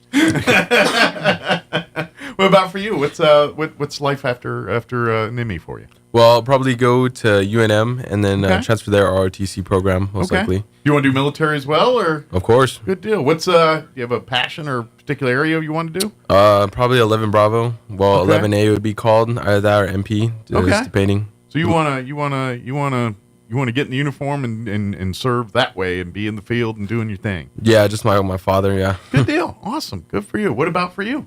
Right now I just went from the NIMI high school program to the NIMI junior college program, so I'm going to finish up with that. Okay. And then I might go to ENMU in Portales. Okay. Do you have a goal for a degree plan or No. like a goal for a career field or? I might go in a business direction, but I'm not completely sure. Do you want to like own your own business someday, No. or just be like the big wig at some Fortune 500 company? A business degree you can basically do anything with, so I'm thinking of it that way. Okay. Don't want to run in a room and just start saying buy, sell, and walk out kind of thing. I mean, hey, maybe that's what I'll do. All right, cool. And remind folks for our young lady from Brazil here. Of course, we had you on talking about your some of the science work and stuff to do, and you've kind of talked about there. But remind folks where you're going with that. I'm a senior at NMMI right now, and I'm not sure if I'm going to stay for 2 more years to go to finish junior college or if I'm going to go to a larger university. Gotcha. I'm still waiting in some responses to see what I'm going to do. Sure. But I want to pursue a biomedical engineering career. So yeah, that's what I'm leaning towards right now. So, is your ultimate goal to go back home to Brazil, or do you want to stay in the States? Well, I'm not sure yet. I Okay. would love to study in other countries, Sure. besides the U.S. Sure. But yeah, let's But see. your family's all in Brazil, right? Yeah, so I'm imagine- gonna go back often. Yeah, so you can't. I'm just not go sure. back, but I didn't know if you want to Well, live my there. dream job would be if I could work from home, online, Sure. online jobs, so I don't have to actually be present. We live in that world now where it's a yeah, lot so easier. that's not impossible. Sure. It's an option, Well, but I'm still I got a working film on whatever it. you want to do. You can kind of write your own ticket. Yes. When that time comes here. Yes. So that's awesome. So now for music wise, what's music for you guys? What when you're not in the choir doing the prepare pieces, what's your musical taste? Where do you gravitate towards? Well, I absolutely love rock music. I owe that to my father. Okay. Who grew up around it, so I absolutely love it. Modern and especially classic rock. Okay. All right. So now you're talking my area. So favorite classic rock band? I have to say AC/DC just for my dad. Can never go wrong with AC/DC. They kind of if you're not having a good time at an AC/DC concert, you're not doing it right. So you're absolutely right here. How about for you? 80s, 90s. Okay, we're like pop or rock, hip hop. What's kind of Just a mix. okay? A little bit of everything. So whatever's on the playing the best of the 80s and 90s. That's what you're down with. Okay, yacht rock. You probably like yacht rock, don't you? Ain't nothing wrong with yacht rock. I'm just saying. It's kind of weird. I'm not gonna lie to have young people like music and think it's cool that we grew up to. Yeah. Like growing up as a kid, my parents' music was not what I was into. You know what I mean? So it's kind of neat to see that. And you guys are a little broader than I think we were growing up. For you? For me, it'd be late 1950s or early 60s, I would say. Wow. Like doo-wop rock and roll Yeah. stuff? Like Chubby Checker? Like Chubby Checker and Sam Nice. Cooke and all that. I've interviewed Chubby Checker. Oh, wow. Years ago. Really? I interviewed him, this is back when I did the Artesia show. And at the time, he was selling some Chubby Checker barbecue sauces. So I talked to him about the music, but we're mostly talking about Chubby Checker's barbecue sauce. Did you get one? I did not. It was a phone interview, so I didn't get to meet him in unfortunate. person. I met some others, but him was over the phone. So for you, what's your musical taste? 50s and 60s. Same thing. And jazz. I love Wow, jazz so this much. amazes me. I was expecting to hear these artists I've never heard of that are on, they got initials and stuff that I was like, I don't, when No. they put on on the Today Show all the 50s time. and 60s Yeah. music occupies most of my playlist. Awesome. Good for you. So what's your jam? What's your, like when you're having a bad day, do you have a go-to song? Not really. I'm kind of exploring artists right now. Okay. But What's something that's really stood out for you right now, like stuff you've been watching on YouTube or whatever? I don't watch YouTube. Okay, or wherever you find your music. Spotify. Okay. Right now, I don't. Tom Jones and Connie Francis. Wow. Y'all blowing me away. I would have never expected a person as young as y'all talking about Tom Jones. I love Tom Jones. That's awesome. Good for you guys. He has such good music. You're I way love, more all of his evolved than songs. I am. I'm just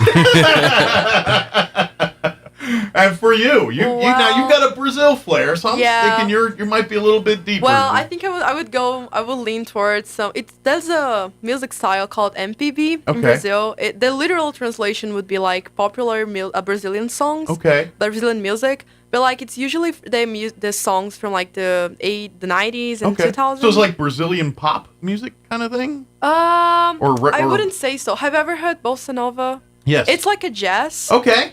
So little it's horns and little leaning towards that. Gotcha. Kind of a. I think they're just like so calming, and I really like the lyrics too. So probably in jazz vibes. It's Yes, got that cool, like jazz vibes. Yeah, the laid back, chill vibes. I get you. But loud. You know what I mean? Yeah. Yeah. But still cool. Exactly. Right on. Good deal. Now, do you guys play instruments? Any of y'all or just sing?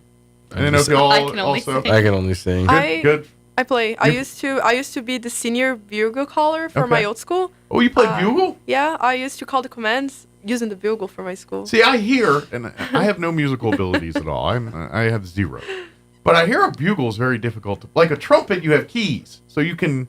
Bugle does none of that. It's all, I guess, with Well, you. it's actually like the bugle is like a trumpet without the pistons. Yeah. However, like the range of notes that you can go to, it's not far. It's Okay. not So too you're kind of in large. a limited window. Yeah, you're not. You got taps and you're maybe limited. one or two other songs, and that's about all you got on the You're bugle. limited in your range. Get up and- or go down, and Yeah, that's yeah, pretty basically, much there's it no with the- mystery on yeah. it. I also play the guitar, Okay. and I'm learning the piano now. Wow.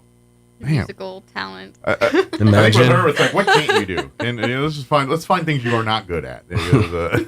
That's awesome. So good for you. So since your time here in the chorus, what's been some of the memories, things that because I imagine you guys spend a lot of time with each other and practice, and so you build a friendship and stuff. But what's been some of the fun memories you guys have had in your time in choir? And it doesn't have to be singing. It could be just time at the dorms, or like what's been some of those memorable experiences you guys have had thus far? Okay, well, That's family friendly. Just keep that. That's what you had to say We're there. on the radio. well, we've gotten to go on a few trips.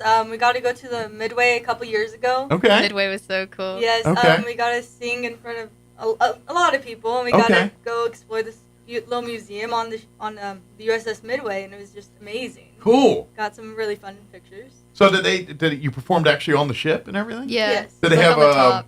It's cold and a bit windy. Very humid. Was it set up more for the public and everything, or does it still look more like back when it was a serviceable ship? Oh, it's definitely more for the public. Like I said, Gotcha. it's been made into a museum. Right. You can So walk through the different it's a little bit floors. easier to navigate. Like Most aircraft carriers from that around that time have been turned into museums. yeah. So did you all get to go like all through it, or just like a little bit of part of it? We got to see the whole museum. Okay. Some of the areas were blocked off, of course. Well, it's a but huge that's ship. expected. I mean, it's a floating city. I got to tour the USS America when I was a teenager. Ooh. And it's literally a floating city. I mean, they had their own mall, Really? like their own Burger King, post office, it's all on the cool. aircraft carrier. Yeah, it's its own like the hangars when they like when they're not full of planes. They used to play basketball because you could see the big basketball. Like it was the size of a big basketball gym in there, so you really had a full gym. It's a big ship to be on there. I So wonder if it'd be easy to play basketball on a moving ship. I don't know. I've never done it, while moving, but I guess depends on the seas. So I guess- Yeah. Of course, if you're Jordan on that, then maybe it translates. To get knocked over and slide down the court or something. Home field advantage could be really interesting right. on that one there too. So, so for you guys, like the memories, talking about going on these trips, when you go on these trips to perform, is it competitions or is it performances or is it both? Where you're doing stuff at a competition level versus we're just here to entertain. I mean, is that a balance there? Or do you guys strictly compete or is it a little bit of both? Or It's more entertaining, but obviously, like sometimes we just went to the MSBCF Military School Band and Choir Festival. Okay. And at the end, there's like an awards ceremony, but it's not anything that anybody's competing for. Okay. It's just kind of we have Recognition. fun, we perform, It's a showcase. and then we get recognized. Gotcha. So basically, it's get awareness, raise awareness for the choral programs, Yes. try to Mhm. inspire more youth to be involved with choral and all that stuff.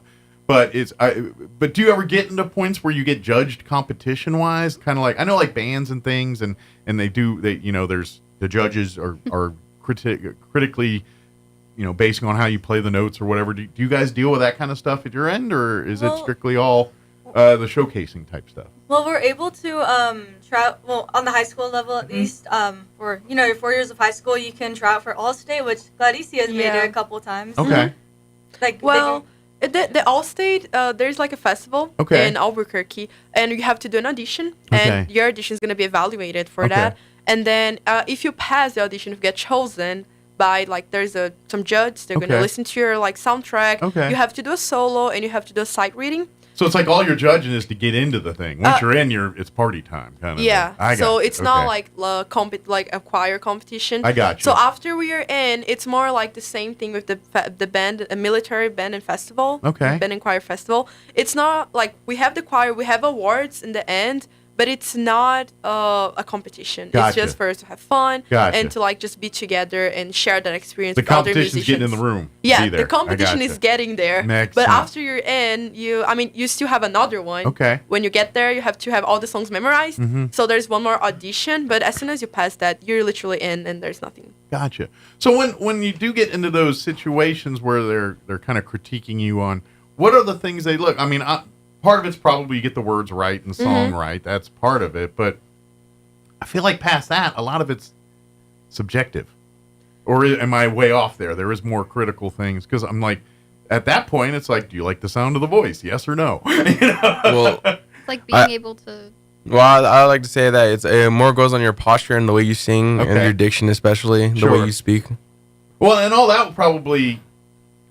that you'll see the fruit of that when you sing.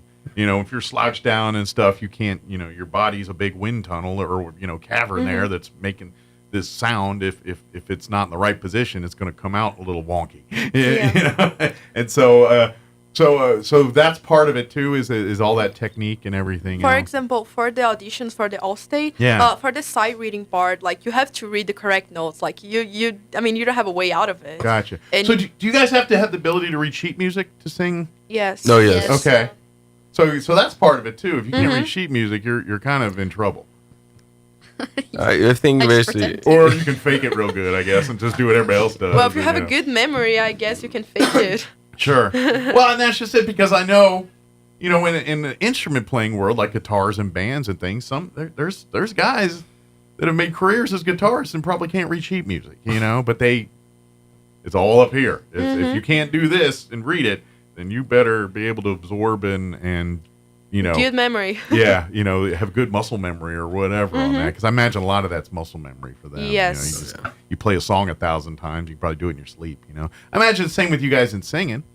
At some point you do. Obviously you put your effort in every time, but it's muscle memory like everything else. All right, I got a breath here, this, that. It's no different. It's training just like you would for any other activity you do or sport or anything like that too. So do you have like voice regimes? Do you most people, but when you're singing, you're like, no, I gotta, rest the voice, or I got a certain tease, or like, do you have a routine that you do to kind of prep the voice before performing? We have warm-ups, I guess, but you avoid dairy products if you can. Okay. They're usually kind of good tip. No singing songs after having a big ice cream sundae. All right.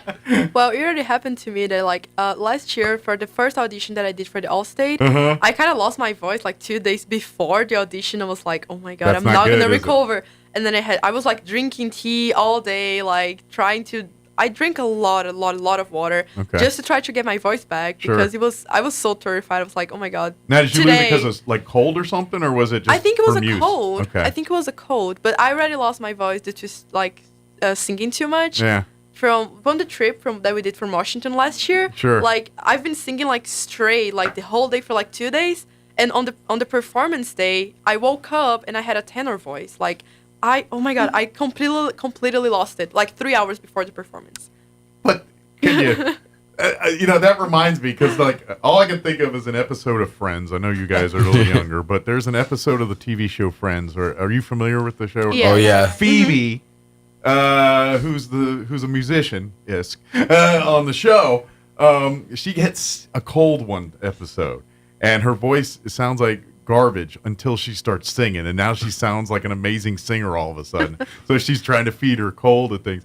Is that a thing? Like if y'all had her cold, like, hey, I sound a little more. Yeah, when you have like a deeper voice and you have think, like a cold. it goes lower. Okay, I just didn't know if like sometimes, hey, maybe we can ride this out a little bit. We're gonna competition. I'm gonna sound like Barry White up here. That's pretty funny. So I just didn't want to know. So as far as like talking, future and stuff we talked about, but do you want to is singing like something you want to keep doing? Like, is that something you want to maybe incorporate in some way? Whatever passion or direction you go in life, you're like, you know what? I'm gonna, either at church or somewhere, I'm gonna keep singing. Is that something you always want to keep doing, even if you don't make this a, you never know. You might stumble into one of these choirs and that's your career, but most people probably do not do that. So what's would you want to keep singing and music in your life regardless of what careers you go? It's not really in my plan. Like, I don't know, I'll sing to myself in my room when I'm alone. Sure. But that's about as far as that goes. Gotcha. What about the rest of you guys thinking, no, I'm gonna wherever I land up, I'm gonna go join the church choir and do everything else? Well, I've been involved with music since I was very young. So I feel like you're that's on the hook. a part of me right now. Yeah. So I think I wouldn't stop. I mean, I would keep playing. If I'm not singing, I would probably keep playing or Gotcha. learning another instrument. And I think too, what you're gonna find out is when you get older, what's gonna happen? You're gonna miss it. Well, and things that you want and do right now aren't going to be the same when you're 20 years from now. 20 years from now, you're going to have different goals, priorities, your life's going to, and you're going to, you know what? And that's usually when that comes back, when you're like, I remember my days when I was in college and high school singing and all that. I think I want to incorporate that. Or maybe your kids start getting to that age, and then you're back into the fold. So never say never. Okay. That's why you gotta do all the fun stuff now. And trust me, because I remember when I was your age, and you got your brain set, and you think this is the world, and it is in that moment. But trust me, your 30 and 40-year-old you is not going to be wanting the same thing that 20-year-old you wants, right? That's it's I know. You look and you think, and because I was there, I was like, yeah, whatever, dude, I get you. But then you hit here, and you're like, oh, that guy was right. He was right. Yeah. You'll come to mind. You're going to have that moment. Probably in your around 30 is usually when you had that first, oh, this is what they were talking about moment. So, good for you. Well, you guys up for some singing? Mm-hmm. Okay. Sounds good with me. They have prepared a song for us today. Tell us a little bit about what you're going to be singing. And is this a song you guys perform all the time, or is this just a little fun you guys like to have? Just give us a little background I here. think this is going to be the first time that we actually perform it for an audience of sorts. Okay. But it's one of the songs that we have more fun with. We like this song. We're good at singing this song. Okay. So we decided to bring it out. This for is you your guys good today. time song. This is Yeah, a song we it like sounds when we're really having pretty, fun. so- Yeah. Good deal. Excellent. All right.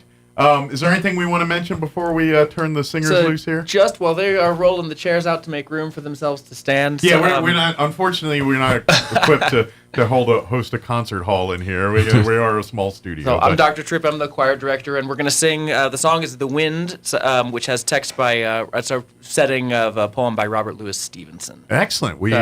So it's written from the perspective of a kid talking about just reflecting on how powerful the wind is, which I thought was appropriate because we've had a couple very windy days here. Yeah, New Mexico. We got more coming. If you think, oh, we're done with that, no. Welcome to New Mexico. So, very good. Well, at this point, then, I will shut my hole and turn my microphone off. And ladies and gentlemen, it's all yours. And whenever you're ready, we'll turn loose. I'm going to put my headphones on here.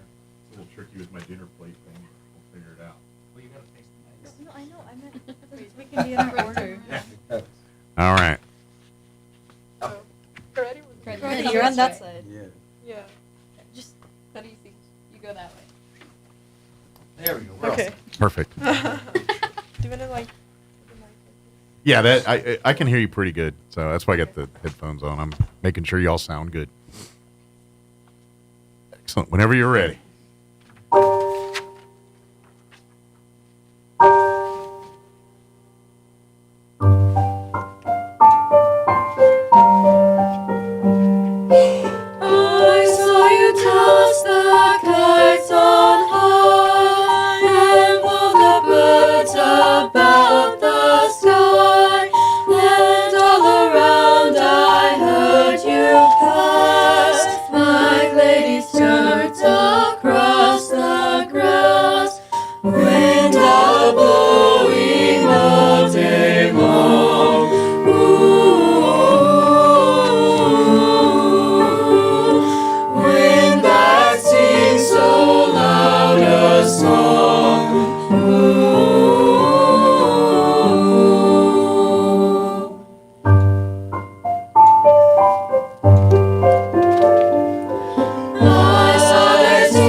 could not see ourselves at all. Wind a blowing all day long. Ooh, wind that sings so loud a song. Ooh.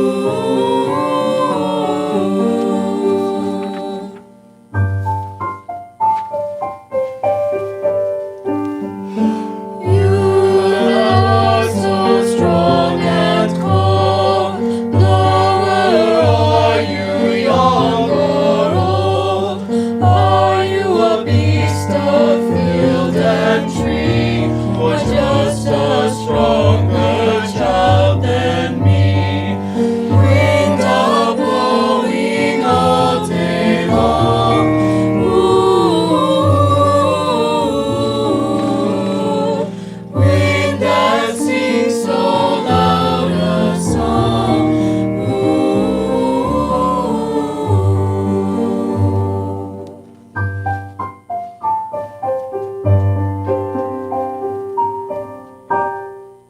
Nice. That sounded really good on the radio, by the way. I was listening to the headphones here. It sounded really good. I should turn my mic back on since I had it off. Excellent. That was amazing, guys. Thank you very much. That sounded amazing. How long now? How much? Like, all right, that piece right there. How much practice is that for you guys? I don't know how many total hours we spent on it. Well, Yeah. considering that we only practiced the song for about like 15 minutes or maybe 10 minutes of practice, I say about like 2 or 3 if we studied a whole. Nice. So about 2 That sounded hours. amazing. Just that was 15 minutes worth of work. Man, Well, they rehearse 2 times a week. Okay. So, and we got other songs that we're working Sure, on. I was about to too. say they spend a lot more time on the So other in than you each get. rehearsal we'll spend so in some rehearsals we'll spend maybe 15 minutes on that piece. So it's Nice. So I'm impressed with how quickly they work. Yeah, They this- spend most of their time working on. You were speaking of classic rock. Uh-huh. So they spent most of their time working on this concert that we're going to do with a local cover band, Johnny and the Crashers. Yeah, okay. So we're going to do that on April 13th at NIMI at 6:00 p.m. We're covering all kinds of Excellent. Is that classic gonna be rock stuff. in the Pearson It's going to there? be at Pearson. Okay. So yeah, we got some Get your Eagles, we tickets. got some Santana, we got some Tom Petty, we got some Hotel California. And, Eagles fans? Any Eagles fans here? Yes. Oh, Classic yeah. rockers? Yeah. Any you classic rockers, Eagle fans? So Nice. they spend most of the time working on that stuff, so they've had limited rehearsal on this. Awesome. They put stuff together real quick. That is good. You guys are amazing. You sound beautiful. I'm looking forward to hearing some rock songs out of you guys now. I ain't gonna, a little Hotel California maybe. Yeah, some A675-309. There you go. Very good. Well, excellent. Well, thank you. Anybody want to say hi to? Well, I know you got to get back to class and everything here, but while I got you, anybody want to say hi to on the I radio? want to say hi to my girlfriend, Fernadette. Very good. Important. Do not leave out significant others. You will pay for that later if you don't do that. So good call. Anybody else got significant others we need to cover bases with? I don't know if my family's probably not watching this, but I'm gonna send a link for them so they can watch it later. Well, But then I you wanna better get say them later. Hi to them, my mom, my dad, my brother, and my boyfriend too. Awesome. Very good. Anybody you guys want to hit? Mom, dad, friends? I guess hi to my parents. My dad might be listening. Who Yeah. knows? Well, eventually they will. Because Yeah, sometimes he drives through. if it's not live, we'll get them on the video. Because your kid's on the radio. You gotta see that. What kind of parents? You gotta see that. So very good. Well, guys, congratulations. You guys are doing an amazing job.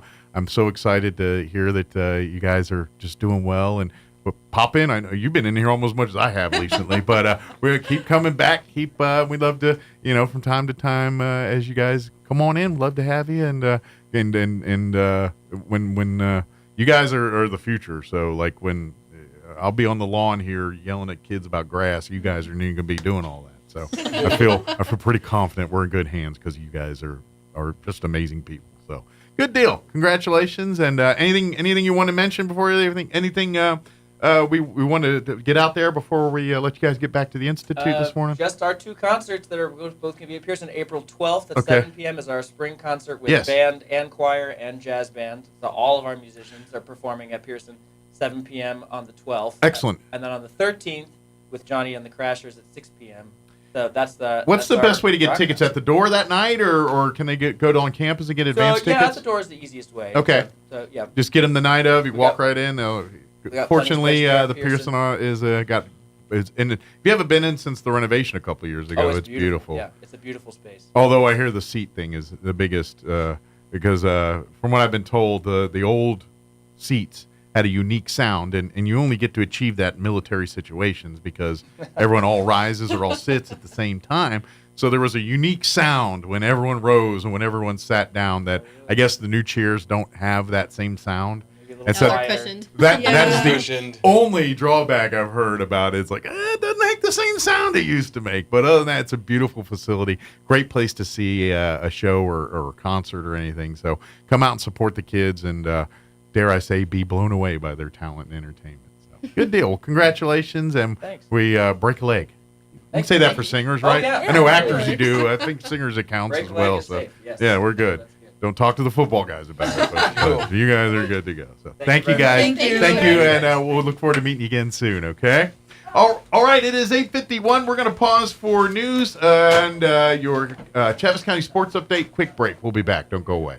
Now for your Pecos Valley news update. I'm Jared Cirillo. An arrest in a Roswell drive-by shooting case that left one person dead.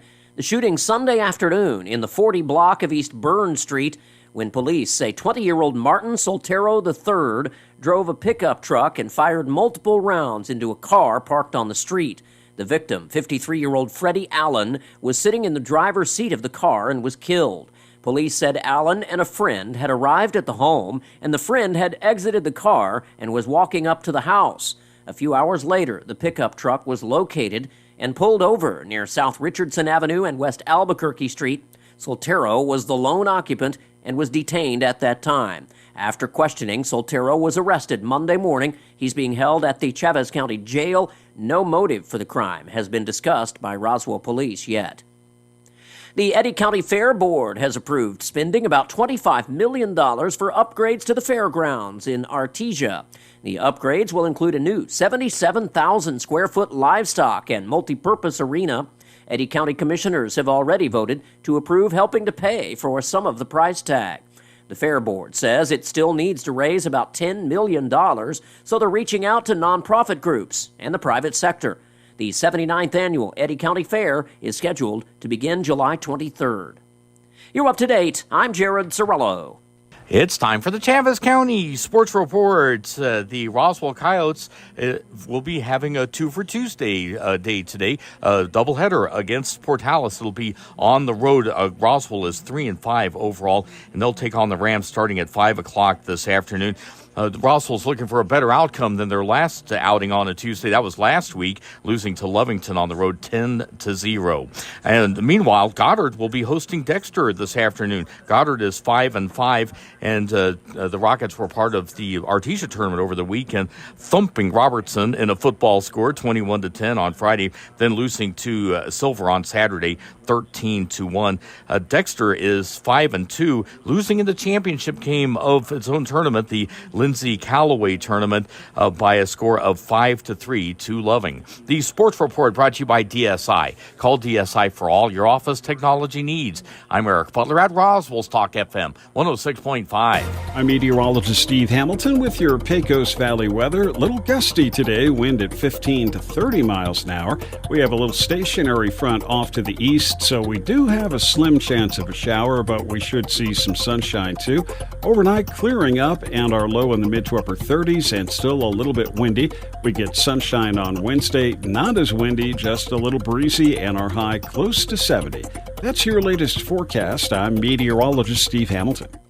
All across America, this is the Lou Dobbs Business Report. I'm Ryan Lang in for Lou Dobbs. Stocks down this week. The market's still strong in March. GameStop earnings on deck. Slow start to the last week of March trading. Stocks down yesterday. The Dow Jones Industrial slipping more than 160 points.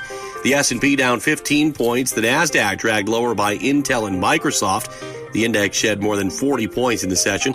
Wall Street's rally stalled while investors wait on new economic data this week. The market's still on pace for another winning month. If March gains hold on, it would mark the 5th consecutive winning month for Wall Street. More retail earnings today. GameStop reporting after today's closing bell. The stock under pressure lately, down about 10% on the year. The holiday quarter always critical for GameStop. Wall Street targeting revenue at a little more than $2 billion annually. Executives continue to cash in on this year's tech rally. Dell CEO Michael Dell and Meta Platform CEO Mark Zuckerberg, former President Donald Trump's Truth Social parent company, going public today. The newly merged social media company will be called Trump Media and Technology Group Corp. It will trade publicly under the stock ticker symbol DJT. Please join Lou twice each weekday for the Lou Dobbs Business Report right here. Business news you need to know. Keep listening for more. This is the Lou Dobbs Business Report.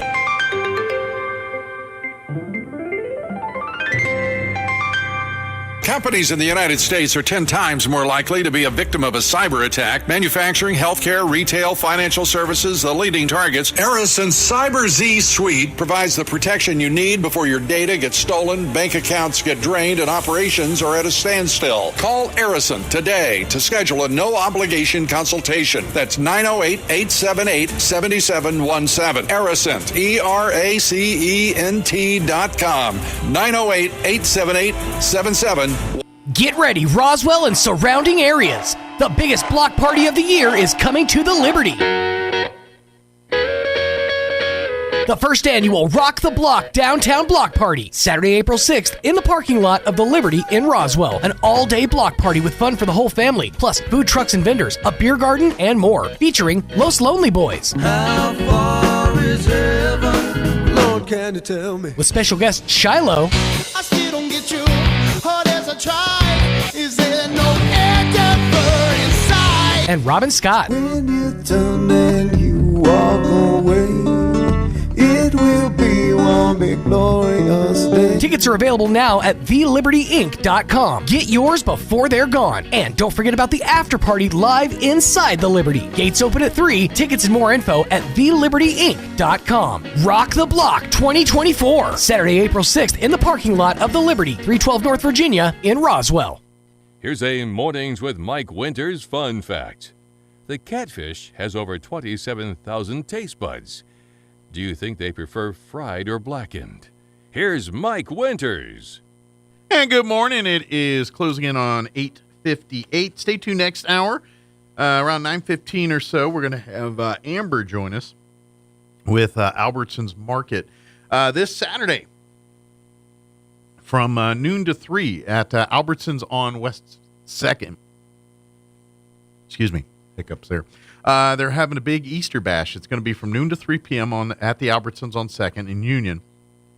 Bring out the whole family. They're going to have family games, food, bags of candy. Easter Bunny will be there. You can get your pictures with the Easter Bunny.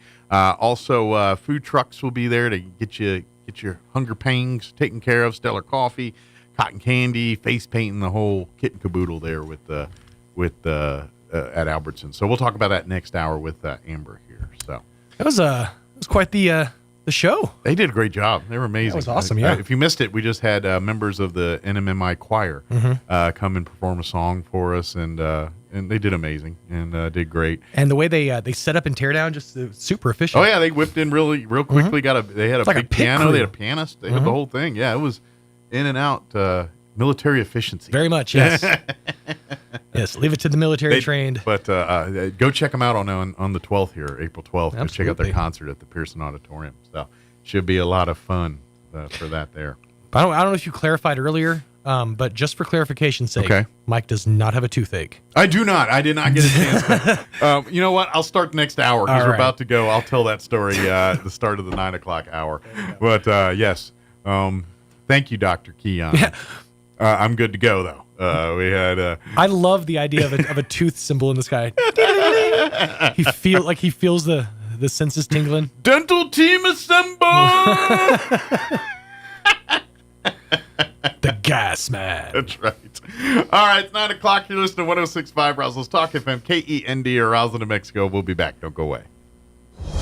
Breaking news this hour from townhall.com. I'm Rich Thomason. The latest on the loss of a major East Coast transportation link. A huge stretch of the Francis Scott Key Bridge in Baltimore collapsed early today. The support pier hit by a huge container ship. The bridge carried I-695 over the Patapsco River, a major global shipping hub at the port of Baltimore. Maryland Governor Wes Moore says that so far there is no evidence of foul play. We are still investigating what happened, but we are quickly gathering details. The preliminary investigation points to an accident. We haven't seen any credible evidence of a terrorist attack. The governor says the ship issued a mayday call after losing power prior to the crash, allowing authorities to limit traffic on the span before it went down. Search and rescue crews have so far rescued 2 people. One was not injured. The other is hospitalized in serious condition. There are indications the 2 may have been part of a construction crew that was on the bridge at the time of the collapse, and that was around 1:30 this morning. Supreme Court justices will soon be deciding a case focusing on access to the abortion pill mifepristone. In Tuesday morning's oral arguments, pro-life advocates will ask the Supreme Court to uphold 2 lower courts that said the Food and Drug Administration acted unlawfully when it removed safeguards for the abortion pill. Alliance Defending Freedom, which is representing the challengers, will argue that the FDA has endangered women's health. That's White House correspondent Greg Clugston. A Russian court has ordered American journalist Evan Gerskovich to remain jailed at least through the end of June. Gerskovich, his employer, and the U.S. government insist the spy allegations lodged against the reporter are unfounded, and they are demanding his immediate release by Russia. Watching Wall Street, the Dow is up 108 points, the Nasdaq 34 points higher. More on these stories at townhall.com. Everybody wants cheap airfare, but where do you find it? You call low-cost airlines. Their prices are direct from the airlines, and they're so low you can't find these fares published anywhere. They specialize in cheap flights, discount hotel rooms, cheap car rental rates, and great package deals anywhere around the world. Wherever you want to go, they can help you get there cheaply and with a best price guarantee. If you want the lowest prices on your airline tickets or other travel services, call now. That's right, call. That's the only way to get these rates. Experts are standing by 24/7 to get you the cheapest airfare and hotel rates available. So don't wait. Call right now for the lowest travel prices anywhere and for great last-minute travel deals too. Call 866-755-5300. That's 866-755-5300. Again, that's 866-755-5300. Call us right now. Candidate is expected to be confirmed as the next president of Senegal after emerging with a first-round majority in national elections. Bassirou Diomaye Faye said he will govern with humility and will tackle corruption. Mr. Faye, who is 44, will be Senegal's youngest head of state yet. Earlier this month, he was still in jail on charges including insurrection. The official results have yet to be announced. But the candidate of the governing coalition, Amadou Ba, has admitted defeat. The outgoing president, Macky Sall, described Mr. Faye's victory as a win for the people of Senegal. That's the BBC's Thomas Nardi. Dozens of tractors are sealed off streets close to European Union headquarters, where 27 EU agriculture ministers are meeting to discuss the crisis in the sector that has led to months of demonstrations. Breaking news and analysis, townhall.com. The Japanese cabinet approves a plan to sell future next-generation fighter jets it's developing with Britain and Italy to other countries. Japan has long restricted arms exports under the country's pacifist constitution, but has rapidly taken steps to deregulate amid growing tensions in the region to help give Japan a technological edge against regional rivals China and Russia. Japan, which was previously working on a homegrown design called the FX, agreed in December 2022 to merge its efforts with a British-Italian program called the Tempest for deployment in 2035. The joint project, known as the Global Combat Air Program, or the GCAP, is based in the UK. I'm Lisa Dwyer. The Pentagon says Defense Secretary Austin meeting today with his Israeli counterpart, discussing ways to address the Hamas threat without a ground invasion of Rafah. More on these stories at townhall.com.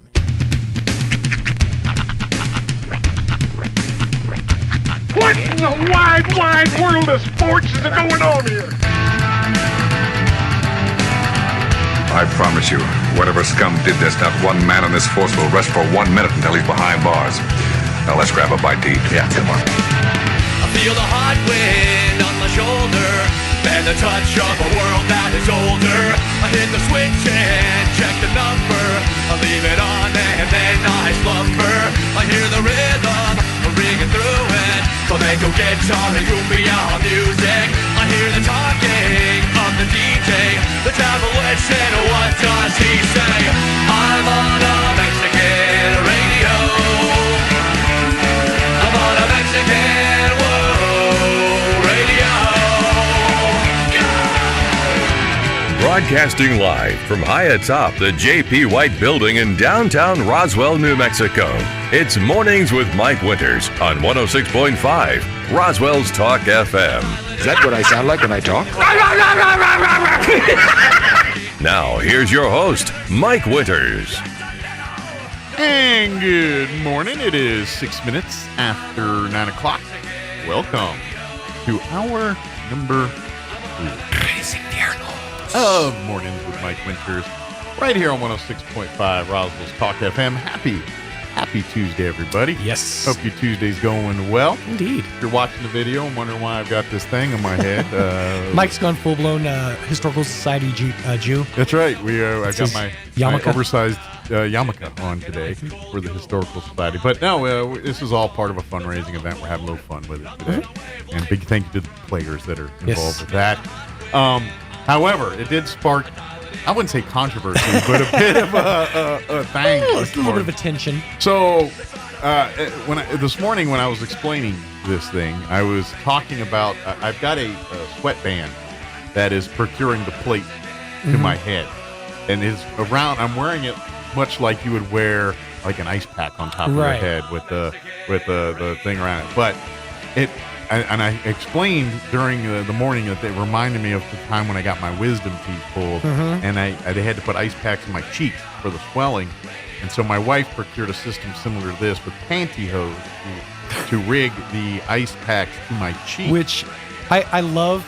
I love that Kim is the kind of wife that's like, ooh, I'm going to send everybody this picture. Yeah, so she I sent got out it. to everybody this morning. Mike got it. I'm going to post it up on the Facebook page. Yeah, it's been on the internet before, so I'm not too worried about it. But yeah, so because of me telling that story, there was a slight confusion, thinking I currently have a tooth issue, and so someone said, "Hey, hope your tooth gets better" on our comments. Well, my delightful dentist. Also a listener of the show, yes. Dr. Keon.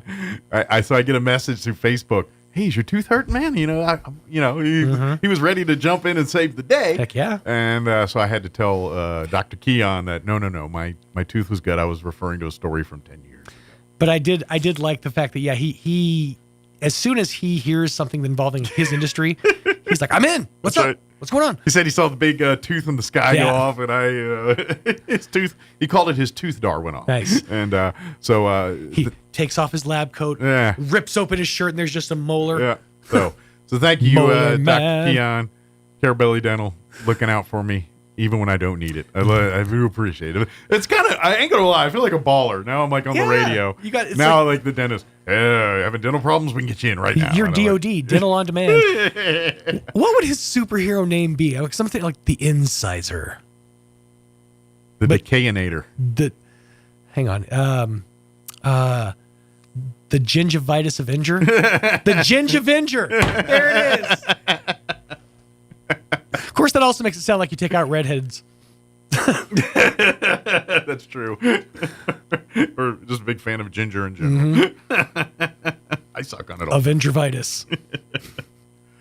That's just something fun to think about. The human molar. What if we go with like Captain Fluoride? Ooh, I like that. See, but that feels like a toothpaste It does ad. sound like an actual guy. Captain Fluoride here to fight the evil gingivitis. He's got like a big giant toothbrush as a weapon. I think that was actually a Crest commercial. It probably was. Or just like a comic book ad campaign. Well, his bad guy should be like gingivitis. Yeah, gingivitis, and tooth decay, gum disease, toxic breath, Captain Cavity. Yeah, all these things. So, but hairy halitosis. Thank you, Keon, for looking Yes. out. I do appreciate it. It does feel nice that people care. That's right. I ain't gonna lie. I was like, follow. Speaking of interesting flexes, did you see the article I sent you yesterday About afternoon? the toupees? I started to look at it. I didn't fully read it. It's funny because there's all of a sudden this new wave of like high-end toupees for men, and they're really well done. It's like human hair that's adhered to a piece of polyester that you can even sweat through. Ew. Yeah, but it's so it is more real. Then they put it on your head and they glue it on your head, and then they cut your hair to your specific hairstyle. They call it hyper realistic. So do you wash it and shampoo Yeah, it you and can everything? shampoo it. It's just they said in about 6 months you may have to have it adhered. Okay. Do they give you a new piece of hair? Or is it the same? Usually the same one, but they did say you'd probably have to replace it every 1 or 2 years, and they're not cheap. I'm about to say, what's the going rate for one of these rugs? Few $1,000s. Yeah. But I spent $200 on that thing. It's a lot better. Yeah, it's true. That is true. Luckily, we entered the bald is beautiful phase again. That's right. That came back around. And when hair's back in style, probably won't be with us anymore. So it'll be all right. All I could think was that one scene in is it Tommy Boy or Black Sheep? I can't remember. Oh, with where David Spade? just two pages flies off. Yeah. I think it's Tommy Boy. You didn't see anything. Yeah, he was in the crowd. Yeah. In the wig. Yeah.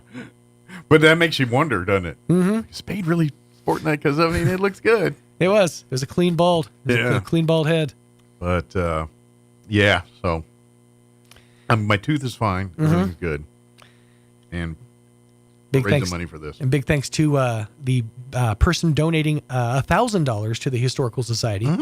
For doing this. So let me give you the rundown. I can't wait to see what he's going to make you do next. It's really fun. What's next for the? It's fun watching a bully. Well, someone did. You should get it tattooed. I was like, not for $1,000. No, it's going to take a whole lot more for that to happen. I'm talking retirement money for old Mikey here before I'm considering doing something like that. If somebody donates $10,000 to the Historical Society, I'll get a tramp stamp. How about that? Ooh, wow! Are you serious? Yeah, I'm serious. I'll do it. $10,000 to the Historical Society, I'll get a tramp stamp. All right. I need something I can cover up in public. I don't mind. Now, would it be the logo? You know what? 10,000, your choice. It's whatever you want. It's whatever you want within reason. Let's put it that way. I'm not going to put You don't want to be like the Impractical Jokers and want a silhouette of Jaden Smith on your leg. Yeah, I don't want the first paragraph of Mein Kampf on my lower back. Or was it Willow? I can't remember which Willow. Smith kid was on there. It was one of the Smith kids. Yeah, I think it's Willow. He still has it to this day, by the way. Every once in a while they show it. It makes me laugh. Some of the best ones. You ever seen Steve-O's back? Probably. Steve-O has a tattoo on his back of himself going, "Yeah, dude, I rule." That's not weird. That's awesome. I think it's awesome. He also has your name tattooed on his butt. Does he? Mm-hmm.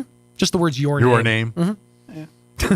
Don't do drugs, kids. Yeah. You pay for those decisions later. Now he's got to explain that the rest of his life. Or, devil's advocate here, do for a long time and then quit completely. Yeah. It seemed to work out for him. That's true. That's true. Well, he's sober now, right? Yeah, he's totally cleaned up sober. and yeah, he's vegan. That's how sober wow, he is. I knew he went extreme. Mm-hmm. Is he? He's like an animal crusader.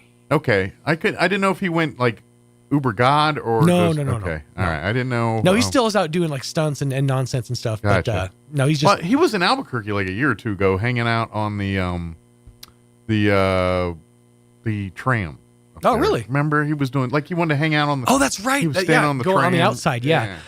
He was recently seen. I can't remember if it was surfing or something with BAM. Okay. So they're kind of building those bridges back again. It sounds like. Well, good for them. And BAM's keeping his stuff together. I'm about to say it sounds like BAM's cleaning up too. And of course, he was in town a month or two ago himself here with the skate collective and all That's that. right. So pretty cool. Indeed. Let me give you the rundown for this hour. We'll get you up to date with the weather here in just a few seconds. Then Amber with Albertsons Market going to join us here in just a few minutes. This Saturday, they're having their big Easter bash from noon to 3 at the Albertsons on 2nd Street. So we'll talk about that with Amber here in just a few. Later on in the hour, we'll get you up to date with news of the local variety along with your Wall Street business update and whatever else we can come up with for this hour of the show. But first, let's get you up to date on the weather. I'm meteorologist Steve Hamilton with your Pecos Valley weather. A little gusty today, wind at 15 to 30 miles an hour. We have a little stationary front off to the east, so we do have a slim chance of a shower, but we should see some sunshine too. Overnight clearing up and our low in the mid to upper 30s and still a little bit windy. We get sunshine on Wednesday, not as windy, just a little breezy, and our high close to 70. That's your latest forecast. I'm meteorologist Steve Hamilton. Thank you, Steve. And currently, 36 degrees here in Roswell. Humidity is at 59%. Winds are calm at the moment. We do have a 20% chance of some showers this afternoon.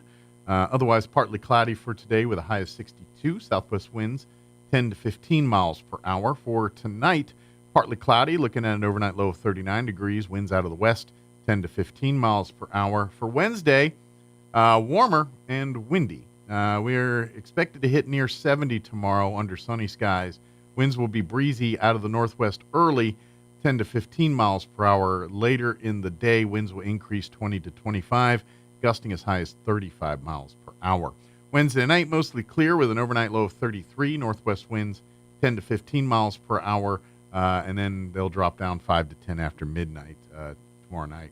Thursday, sunny, 78, pushing 80 for a high on Thursday with south winds 5 to 10 in the morning, 15 to 20 miles per hour for the afternoon. Friday, mostly sunny and 85 for your Good Friday, so nice and warm there. And then looking at the weekend for Easter here, partly cloudy Saturday with a high of 83. Easter Sunday, partly cloudy and windy with a high of 87.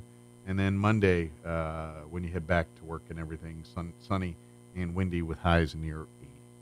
All right, it is 9:17. We're going to take about a 2.5-minute break, and then Amber with Albertsons Market will join us here on the other side. Don't go away. You're listening to Mornings with Mike Winters. Artesia General Hospital's family practice providers support the healthcare needs of every member in your family, no matter their age. With locations in Artesia and Carlsbad, our compassionate experts offer a full range of primary services and can help manage chronic conditions, treat illness and injury, and coordinate specialty care. Whether you need a medical provider for your entire family or are getting on track with your annual checkup, we're here for you. Reach out today at artesiageneral.com/family. Roswell Honda is doubling down on doubling up. Yup, double your tax refund and march into savings at Roswell Honda. $1,000 get you $2,000, $1,500 get you $3,000, and $2,000? Well, that means $4,000 towards your next vehicle. And with a lot full of amazing vehicles, you can double up and save big. Get a 2015 Hyundai Santa Fe, just $289 a month. A 2016 Jeep Cherokee, just $249 a month. Or a 2019 Nissan Versa, just $199 a month. Double up days roll on at Roswell Honda, 2177 West 2nd. Join Church on the Move for free screenings of The Passion of the Christ on March 29th and 30th at Galaxy 8 Theaters in Roswell. Tickets are available at the church office during office hours. First come, first serve. Show times are 12 noon, 3 p.m., 6 p.m., and 9 p.m. And Church on the Move invites you to celebrate Easter service with us at 9 a.m., 10:45 a.m., or 12:30 p.m. Let's come together as we honor the risen Savior and embrace the life-changing impact of resurrection power. Church on the Move, 901 West Brasher in Roswell. Get your tickets now as Red Zone presents A Night with C.J. Stroud, Saturday, April 13th at the Bulldog Pit in Artesia. Previously announced as A Night with Jason Witten, Jason became unavailable, so C.J. Stroud stepped up to take his place. C.J. is the 2024 Offensive Rookie of the Year with the Houston Texans and two-time Heisman Trophy finalist. Admission is free, but you must have a ticket to enter. Jason Witten printed tickets are still good, and remaining tickets are available at the Artesia Chamber of Commerce. This invitation is courtesy of H.F. Sinclair. Excited about C.J. Stroud coming to Artesia. The University of New Mexico. It's the state's flagship. A world-class university right here in Albuquerque. Apply for admission at UNM today at unm.edu. That's unm.edu. The University of New Mexico is the university for opportunity. Here's a Mornings with Mike Winters fun fact. Men are 6 times more likely to be struck by lightning than women. That's because men are 6 times more likely to wear a tinfoil hat in a thunderstorm. Here's Mike Winters. And good morning. It is 19 minutes after 9 o'clock, and joining us in studio this morning from Albertsons Market, Amber, store manager of the Albertsons on West 2nd. Good morning. How are you today? Good morning. Good morning. How are you? So how's life at the store this morning? It's going great. Going great? Going great. if you need to pop in and get your groceries or dinner tonight, they got you covered. Absolutely. So, good deal. But we do want to mark it or make sure everyone's got their calendars freed up for Saturday afternoon. Because Albertson's the one on 2nd. Yes. You're more welcome to shop at the one on South Main, but if you want to be a part of the Easter Bash, it's the Albertson's on 2nd and Union. There. Right. From noon to 3, you guys are going to have a big Easter Bash, and you're going to have food trucks, and the Easter Bunny will be there, and games and candy, and just a whole 3 hours of family fun to just come out and it's have some fun with the family. Super exciting. So I grew up in Roswell, and I know there's not a whole lot to do for the kids, so that's my goal for the community is kind of put some stuff on for the kids. Yeah. And so I'm really excited. There'll be face painting, cotton candy, whole bunch of stuff. Good deal. Yeah. And I like it because now you can, if you want, because if you got a busy day, and everybody needs groceries, and everybody needs, so you're like, maybe mom or dad or they're in, all right, we're going to go and do our grocery shopping, pick up our food for the week, while the other parent and the kids are doing face painting and playing games and getting their picture taken with the Easter Bunny. So in theory, you could knock like multiple, get the kids entertained, because we know what happens when the kids get in the grocery store. I want that. And next thing you know, you can't go down the candy aisle without dropping $100 because the kid wants everything. Right. So we're going to save you money. Yes. Yeah, absolutely. And the games, the cotton candy, the face painting, it'll all be free. Yeah, everything's free. Just bring the family and come out and have a good time. And if you, and of course, if you don't need to shop, you can come on out and just have some fun. But I would say while you're there, go ahead and, get your grocery shopping knocked out and get that done. Absolutely. And, obviously, if you've got a big Easter dinner to prepare for on Sunday, need to stock up on ham or whatever your family does, right? Then of course you'll find it there at Albertsons. Yeah, we got everything. You know what? One of my favorite things y'all have, and I've talked about it on the show here. And people, it's not. It's usually let's see. I've at the one on 2nd. It's in the like the produce section there, kind of. But they sell these tubs, and it's put on by the deli folks, I think. Of queso with Hatch green chili in it. And it's a whiter queso, and it's got the Hatch green chili logo on it. Super good. Oh my gosh, Super that stuff good. is crack. We also have a street corn dip. That's I haven't good. tried that one. I need to try that one. But that dip is a 10. And if you're at the Albertsons on South Main, it's in that back, like where the fruit, I don't know what you call it, fruit deli, whatever where you can buy produce. Like the chopped up watermelons and little yogurts and everything. Well, in that, where you can get that, in this one on 2nd, it's there on the side there in the produce section. Right. The one on South Main, it's in the back there by that like second deli back there. Yeah. And that's where, look for the queso, and it comes in a flat tub, and it's more of a whitish color. Yes. And it's got the Hatch green chili sticker usually on it. Yes. And really good. That queso is a 10, and you can try to make your own queso, but just do that. Why not, right? It's there. Go the lazy way. It's amazing. It tastes great, and you can lie. Tell people you made it yourself. You don't have to tell them you got it from Albertsons. They won't know. But it's a 10. That's while you're out on Saturday, look for that queso. Now you're all going to run out, and everyone's going to have it. But it should be a lot of fun. So bring the kids and come, and they'll be, like you said, face painting. And, if the kids want to get pictures, you get your pictures with the Easter Bunny and have those memories. You'll be able to do that. Again, everything is free of charge. If you are hungry, we'll have multiple food trucks on hand if you want to, to satisfy a sweet tooth or your meat tooth or whatever. They got a little bit of everything. We got food trucks and a Stellar Coffee. Stellar Coffee will be there. Out. Yes. And their food truck, their coffee truck is, if I remember right, part of the proceeds for that go to CASA. Right. So anytime you're buying coffee through that, you're also supporting the CASA here in town. Yes. So another great organization while you're out there, getting your caffeine fix. Yeah, they actually have the kids from CASA run the truck. Gotcha. And so they can get experience that way. Excellent. So that's amazing. I love that for them. Yeah, it's a great program. Yeah. So obviously, if you want to learn more about CASA, they're always looking for volunteers. Right. Hit them up at the truck there. They'll be happy to do that too. But come out, like I said, bring the kids. They're going to be face painting. There's going to be a bunch of fun games and activities that the kids will love, and mom and dad will be happy. Yeah, we're really excited. We did a trunk or treat back in October with some really cool cars. And so we had about 300 kids show up to that. Oh, nice. So I'm super excited to see the turnout for this one. Very good. Is there going to be any cars at this one? No, not just this Easter one. bunnies and Just everything. Easter bunnies. I know cars will bring people. I know that. Of course, if you got a cool car, you want to park it in there and sit there while we're doing it. Come on, we'll come look at your car while we're all, getting our face painted and getting our pictures with the Easter bunny and eating food and everything else too. But come out and celebrate Easter and come have some fun. It'll be this Saturday, and it starts at noon. It'll go till 3 p.m., and it is the Albertsons on West 2nd, the one on the corner of 2nd and Union there. If you go to the South Main one, it'll be open, and you can shop, but there won't be any face painting or Easter bunnies. I mean, there might be, chocolate bunnies, but not an actual Easter bunny there, too. And, of course, if you need to stock up on your candy or Easter baskets and all your Easter stuff, get it. I'm curious for your family. Yes. Like when I was a kid for Easter, it was like Christmas, where like you didn't see any of the stuff, and then you woke up Easter morning and there was like a basket full of candy and all that kind of. Was that like that for your household too? I didn't know because I didn't know if all families did it that way or some kind of do the Easter egg hunt thing, and it really wasn't a basket per se. There might be some candy laying around, but you kind of had to work for your supper a little bit and say, you want your stuff, it's out in the yard, you got to go find it. You know? And so I didn't know how your family did it. So. Definitely. Yeah, I like both. I think you should give them the basket and then go make them find. And do the hunt. Okay. Did you have real eggs? Yes. Okay. Yes. See, and I don't know if families still do that, but like back when I was a kid, we actually had hard-boiled eggs that you painted and colored and did everything. And then, and that was the weirdest thing because you're like, I want to eat the Kit Kats and the Reese's. Right. And then you're like, well, what about the hard-boiled eggs? And no kid, grandma or someone eat all the hard-boiled eggs. I never ate the eggs. Yeah, nobody did. But yeah, I want to decorate them. But, but I didn't know if people just gave up at this point and said, you know what, we're just going to put the plastic eggs and fill them with candy and not do all that. Right. But back in the day, you got actual eggs. Yeah. That's funny.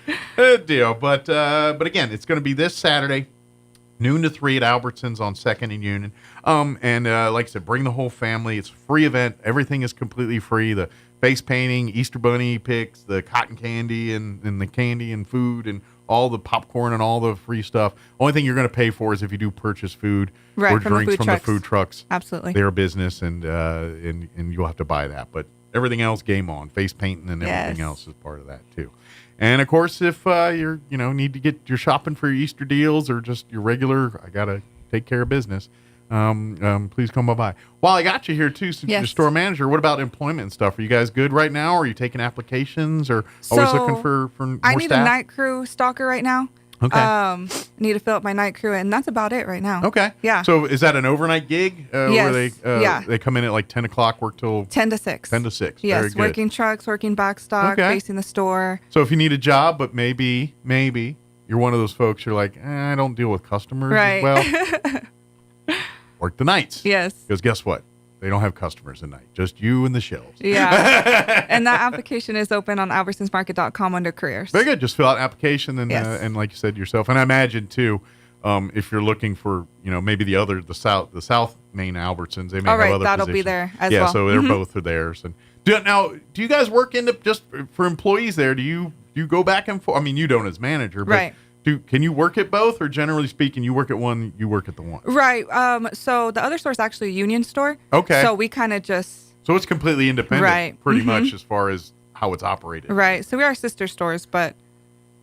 But this way, they sell the same products, but management is done differently, and marketing is done differently, and everything's done. Makes sense. Very good. So come to the West 2nd Albertsons for all the Easter fun. That's where it's going to be. Absolutely. It's going to be a good time. Absolutely. Is there anything else we want to mention or anything we want to cover that we just got spaced on or sidebarred on? I don't think so. Our store recently got baskets, so I don't know if you know this or if you ever shop at the Albertsons off 2nd Street. I do. But we struggled with baskets for a really long time. So we finally got some new baskets and everything we got else. 50 new baskets. Good deal. I ordered those whenever I became the store director 7 months ago. We finally got them in because they're completely brand new. So. Well, and I imagine because of your location too, like baskets tend to walk away from that location just because you're kind of in a neighborhood. I mean, there's houses really from a stone's throw from that store. So I've had to chase people down the street with the baskets. I imagine you keeping those is probably a little trickier at that location too. Well, and I always love too that, and this is really since Albertsons kind of took over and did the remodel there and everything of that facility. I love that section where you really have that to-go section, like when you kind of come in and like if you just want lunch for the day, like if you're not, in grocery shop, you just want some chicken wings or some sushi or salad or something like that. They have a pretty good selection of everything there, our too. ready meal section. Yeah. And then if you don't know how to cook, but you can put something in the oven for 20 minutes or the microwave for 3 minutes. Yeah. They got those prepared meals that are really very good. Salmon. Salmon is probably one of my favorites. Yeah. Yeah. You know what I kind of dig? I know it might be a bit faux pas because of the world we live in, but the brisket enchiladas. If you ever see those on there, they're a 10 with the jalapenos and everything. You cook it, and you can microwave it. And that's the thing. You microwave it, tastes good. Because usually microwave food doesn't always come out the best. But those brisket enchiladas actually work very well in the microwave. Whatever it says on the package, just do that, and it turned out perfect. And has the oven settings and everything. It is. It's perfect. Yeah. I'll warn you, though. Be careful, because once in a while the jalapenos do get a little hot. I've bit into one or two. I'm like, whoa, that one bit me. But they're good. They're really good. That's awesome. So while you're there having fun with the Easter stuff, don't forget to do your shopping. And don't forget, too, if you love, like, I guess gourmet sodas, unique sodas, Albertsons, and both of them. It doesn't matter if it's the one on 2nd or the South Main. Like, if you love to find sodas that are, not Coke or Pepsi, just kind of your gourmet sodas, or I guess you could say artisan. That's the word I was looking for. Artisan sodas. Albertsons has a whole aisle full of sodas you probably never heard of. Right. And for you to try and check out. Right. So if you're looking for unique things, Albertsons has a pretty good selection of things you don't necessarily see on grocery store shelves all over New Mexico, but you'll see them in an Albertsons. Right. So, pretty cool. And if we don't have something you guys want, let us know and we can order it in. Absolutely. So. Yeah, I have a couple go-tos. I'm like, you know what? This has been, and I think this is a COVID thing. I have a soft spot for Foster Farms jalapeno corn dogs. Corn dogs. And Albertsons was one of the few places you could buy the little pack of them. Yeah. But nobody has them anymore. Like you might occasionally find regular corn dogs. But the jalapeno ones are and like around COVID, like it was a little after COVID, they were, and then they stopped. So and now you can't find them anymore. Only time I ever kind of see them is at a Stripes, like they have the to-go food where you can go and get like a hot dog or whatever. Yeah. They have them there in their little, so you can get one. But you used to go to like Albertsons and buy like a box with like 14 or 15 of them in there, and I would throw them in the toaster oven, and they're perfect. I'll bring them in just for you. All right, if you can find them, because they're hard to find. I've been scouring shelves, Albertsons, Farmers, Walmart, you name it. I've been scouring shelves, and nobody's got it. Oh, no. Foster jalapeno ones. Yeah. That's all. I'm a simple man. Sounds good. But again, and the family, everyone's invited. Join us at Albertsons on West 2nd here this Saturday, noon to 3. And it is come and go, so if you can't get there till 1 or 1:30, no big deal. Right. Whenever you've got free time, it'll go till about 3. If you want to get a chance to do all the face painting and everything, you probably want to get there.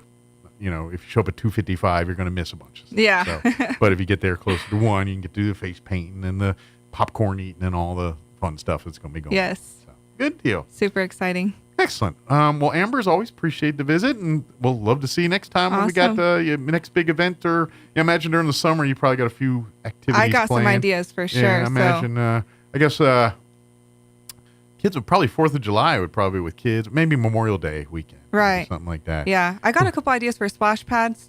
Oh, nice. So going out and cooking for the kids and maybe bringing the firefighters down. Oh, that'd be fun. And stuff like that. Go hit the splash pads. Yeah, they'd be very popular. And, they'll be very busy during the summer. And if you're out there doing hot dogs or something, that'd be pretty good. So. Yeah. You might get some grown people in the splash pad then. Excellent. Well, Amber, thank you very much. And we'll see you next time. Thank you so much. And come on out to Albertsons this Saturday beginning at noon.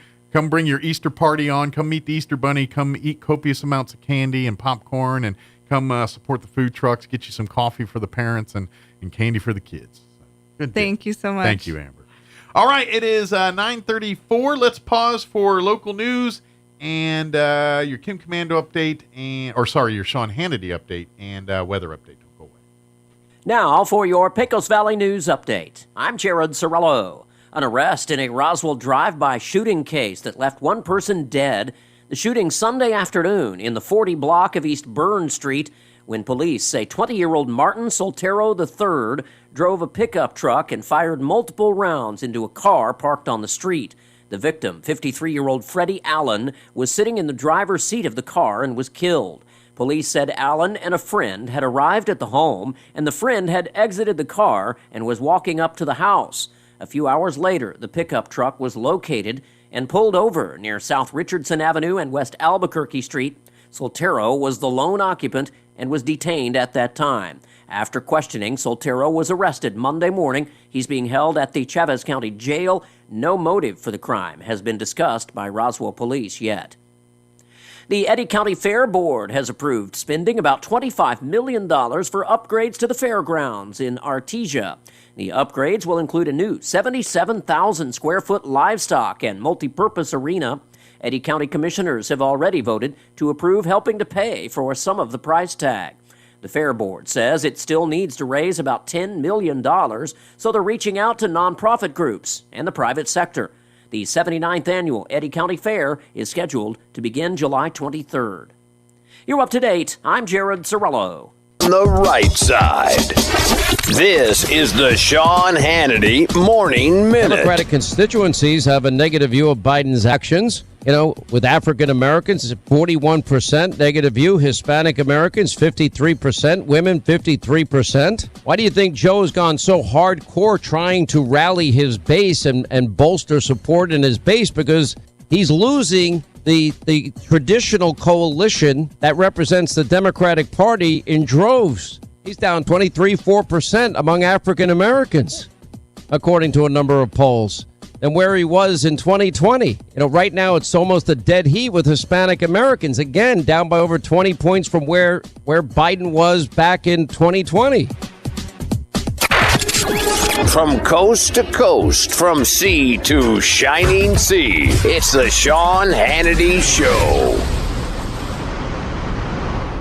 Ronald Reagan took this country from the depths of inflation in the 1970s to economic prosperity in just a few years' time. He knows a thing or two about saving a country in distress, and now you can get your hands on a free Ronald Reagan half-ounce silver coin. All qualified callers who call the top-rated precious metals company, Goldco, this week will get a free Ronald Reagan half-ounce silver coin. Call 855-815-GOLD and get yours free while supplies last. Ronald Reagan cut taxes, cut government spending, and gave us peace through strength. Now you can celebrate this great president with a limited-run half-ounce silver coin from the top-rated precious metals company, Goldco. They're a 7-time Inc. 5000 winner, #1 rated gold IRA company with over 5,000 5-star reviews. Call them today at 855-815-GOLD and get your hands on a free Ronald Reagan half-ounce silver coin. Call 855-815-GOLD. That's 855-815-GOLD.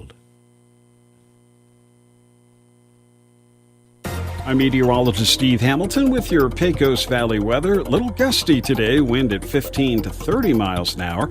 We have a little stationary front off to the east, so we do have a slim chance of a shower, but we should see some sunshine too. Overnight clearing up and our low in the mid to upper 30s and still a little bit windy. We get sunshine on Wednesday, not as windy, just a little breezy, and our high close to 70. That's your latest forecast. I'm meteorologist Steve Hamilton. With the Wall Street Business Report, I'm Rich Thomason. Following yesterday's losses, Wall Street opened modestly higher this morning. Trump Media takes its place on the NASDAQ Stock Exchange today. Trump Media debuts with a stock price near $50 and a market value of roughly $6.8 billion. Common stock of Trump Media and Technology Group is trading under the ticker symbol DJT. China, working to become a major player in the EV marketplace, has filed a complaint at the World Trade Organization over U.S. subsidies for electric vehicles. Chinese electric vehicle makers are showcasing their latest models, including a flying car, as they take on global rivals at the Bangkok International Motor Show.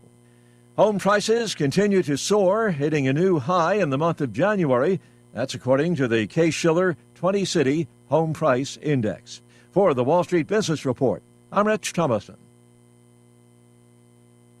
Wakefield Oil Company is a name you can rely on with full service at the pump the way it used to be. you can expect service in just 15 seconds. They offer bulk fuel and oil services and even diesel exhaust fluid. Wakefield Oil Company will deliver to farms, ranches, dairies, the oil fields, and more with dependable service you can count on. So the next time you need service or delivery, go with the name that locals have trusted since 1983. Wakefield Oil Company, 311 South Virginia in Roswell. Let them earn your business. To plant or not to plant? That is the question. Hi, this is Jim Gill from Roswell Seed Company. Our tomato plants and pepper plants are ready to go. If you plant them now, you might have homegrown tomatoes and peppers before anyone else. Or the frost might kill them. As Clint Eastwood would say, do you feel lucky? You'll either be the smartest gardener in the county or you'll get to replant them all over again.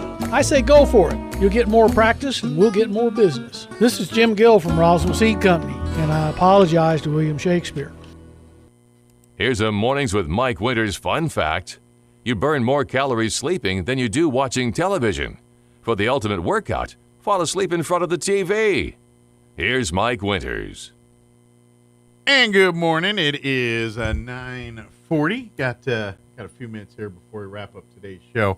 I really didn't tell Jocelyn or anything, but I think what I'm going to do, since I got about 20 minutes here, I'm going to play our interview I had with Pastor Sean and Pastor Troy from Church on the Move. They joined us yesterday to talk a little bit about their showing of the Passion of the Christ this next couple days here. And so we're going to, invite you to that, and then, of course, out to their Easter services as well. So let me play at least a portion of that interview with Pastor Sean and Pastor Troy from Church on the Move, talking about their showing of the Passion of the Christ at Galaxy 8 Theater these next couple days, and, of course, their Easter services. So here's that interview. Enjoy.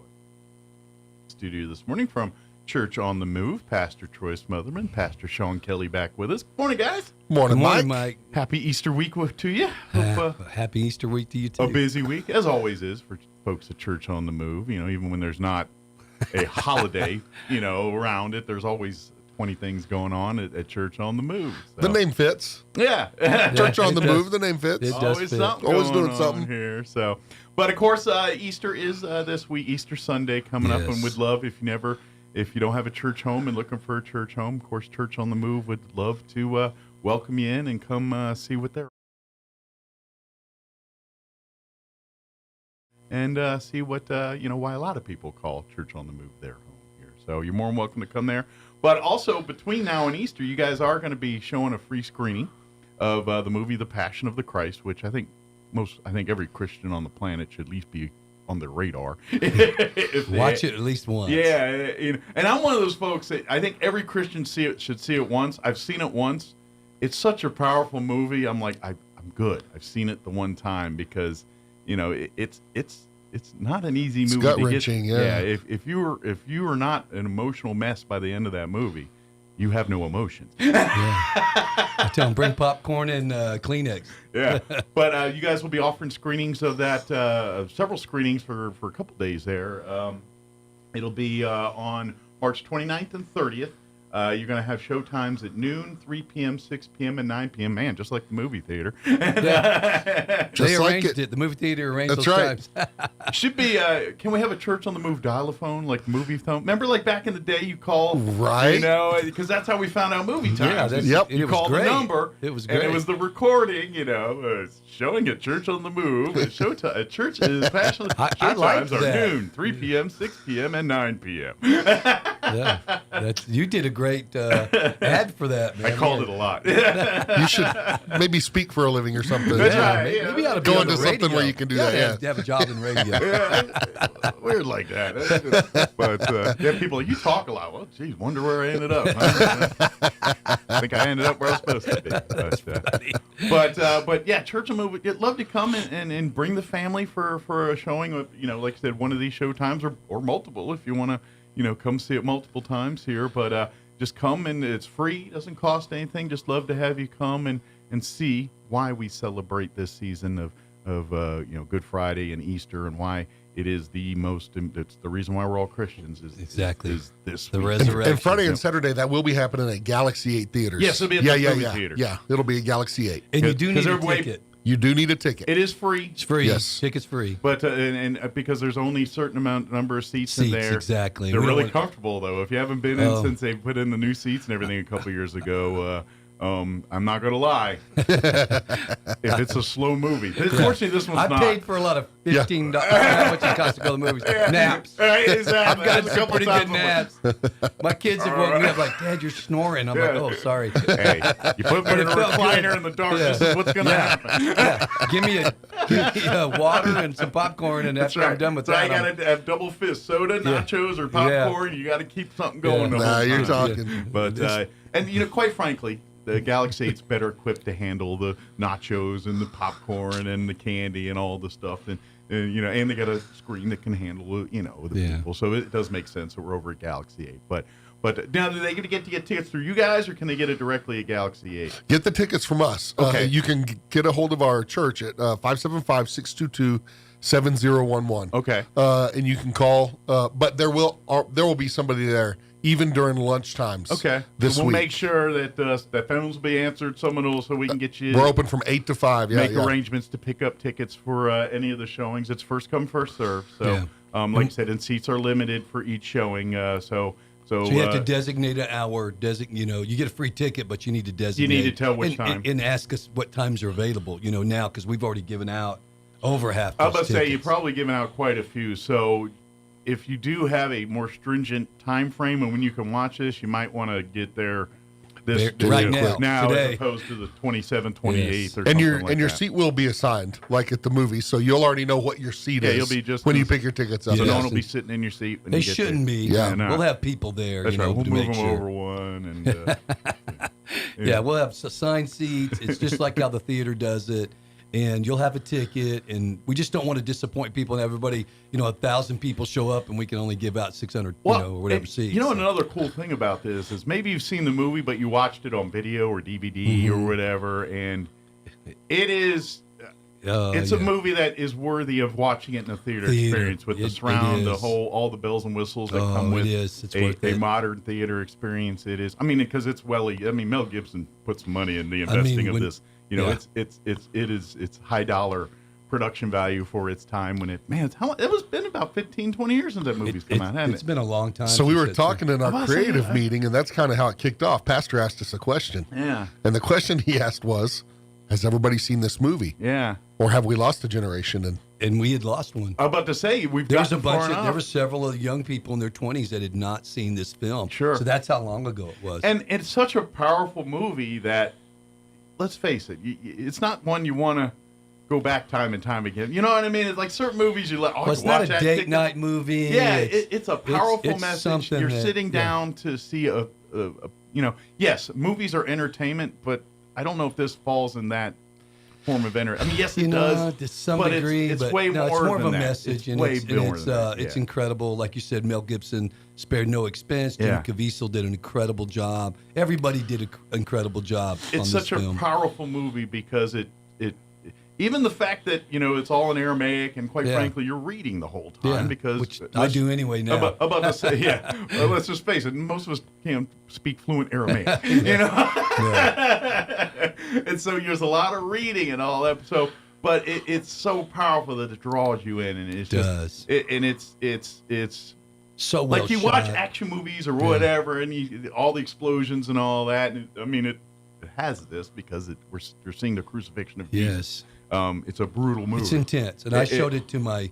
Go ahead, Mike. Finish your thought. But just what I'm saying is, it's got all of the Hollywood that people come to, but it really because of what it's portraying, and we all know this is talking about why we're Christians, and this is what I mean. And I think we all, as children, at least I remember going through plays and doing the Easter and Christmas plays and doing the things, and obviously as kids it's very vanillified for because of the mentality of the people we're dealing with here. You don't want to give them the full picture of what they did to Jesus here, and the Passion is really the one piece of art or whatever thing that's out there that I don't think there's anything that compares to it to give you a sense of what Jesus went through, what he sacrificed. I mean, we talk about it, we read about it, but to see it in that movie form, it hits different. If that makes sense. It's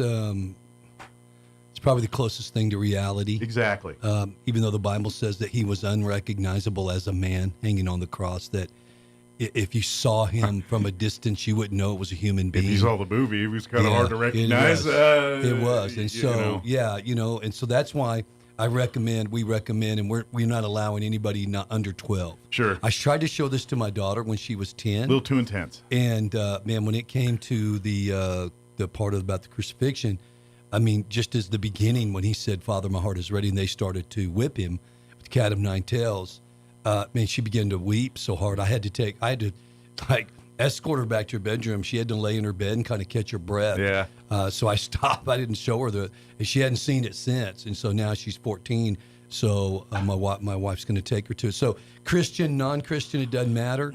If you want to get an idea of the historical account on Good Friday, it just happens to be on the Christian calendar. On Absolutely. Good Friday, we chose that because that's the day he was that we kind of recognized he was crucified. To have the resurrection, we have to go through Good Friday. Yeah, exactly. Yeah. And so that's the avenue, that's the tunnel we have to go through to get to the resurrection on Sunday. And so anyway, 12 and over, if you're a Christian, bring people who don't know Jesus, bring people who have not seen this film, maybe bring people on the fence. And if you've never seen the bring movie, people who haven't seen as it. Christians, like you said, absolutely, it's a lot to take in.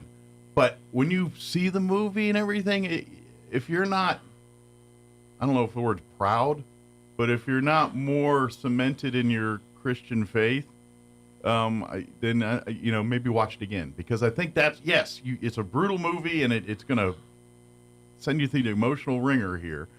But at the end, you're like, and this is why I'm a Christian. And this, you know what I mean? It's really a love story. It's a love story. It's how much God loves us, how much Jesus loved us, and so even though it depicts some of those scenes of the crucifixion and the torture, but man, it's a love story. So much more. At the end of the day, and that's what gets you is that, golly, they take you to such a dark place, but at the end to bring you back through it. You know what I mean? It's like it's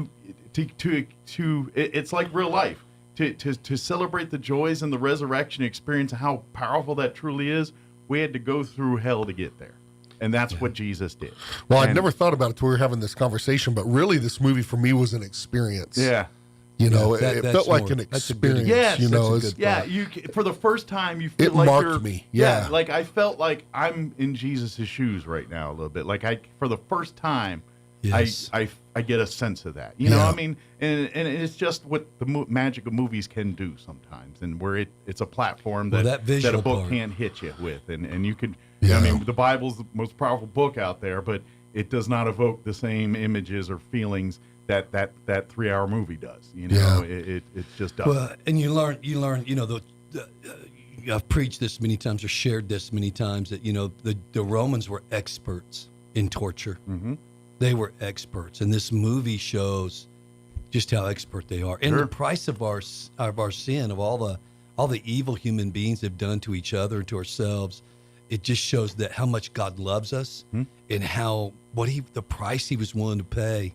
That's why it's so emotional, because to me, it wasn't the brutality. It was that He took that, despite that, and I did. That's what I deserved. Yeah.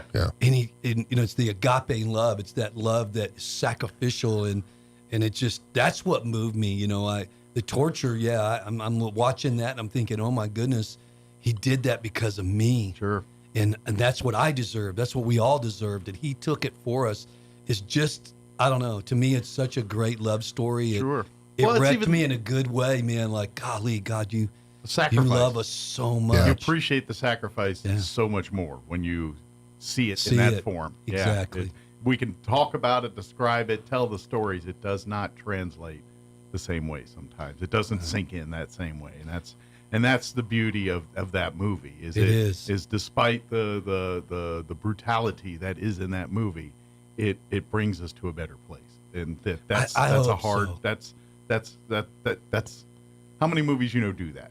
No. Right. That's not right. like this. Not like this. Not like this one. I've been to a lot of movies. I remember the first time John Wayne died in Cowboys. I was in a movie theater in Iran, the capital city of Tehran, on the military base there. Watched the movie The Cowboys, And we were all just sitting there like, John Wayne died, and we were all crying. Right. The whole theater was crying, and I was a 4th, 5th grader, and I'm crying. So, Joe. I'm like, John Wayne died. And if anybody remembers that, that's how I think we all felt in that generation, because he never died in a film before. He always won, And so this is not even close. To that. The love that's expressed, the sacrificial love that's expressed, in this. It's just amazing. This younger generation, I really believe, needs to understand that it was sacrifice that our veterans like you, thanks, Mike, and my father and Pastor Sean's dad, all and so many of our children. There's always a sacrifice that has to be made for freedom. Absolutely. And this was the sacrifice for freedom from sin, slavery, that we're no longer a slave to it. We don't have to be a slave to sin anymore. We might sin, but we're not a slave to it. Sure. And then it's the open door to heaven. I mean, you want to go to heaven? This was the price that had to be paid for us. Absolutely. And it's amazing to me, and that's what got me. It's just I was so grateful. I've always been grateful because I was so lost that to know Jesus, and He changed my life. But this made me even more grateful. It cements it. Yeah, just like wow. Okay. It does also make me wonder: is what if Jesus didn't come? What world would what would the world be like now? I mean, I know it's a very philosophical, but I'm trying to think like if we didn't have this happen in our history, if Jesus didn't come and die for our sins and resurrect, if that didn't happen, what would the world look like today? Well, and man, we got a glimpse of that with Noah and the flood.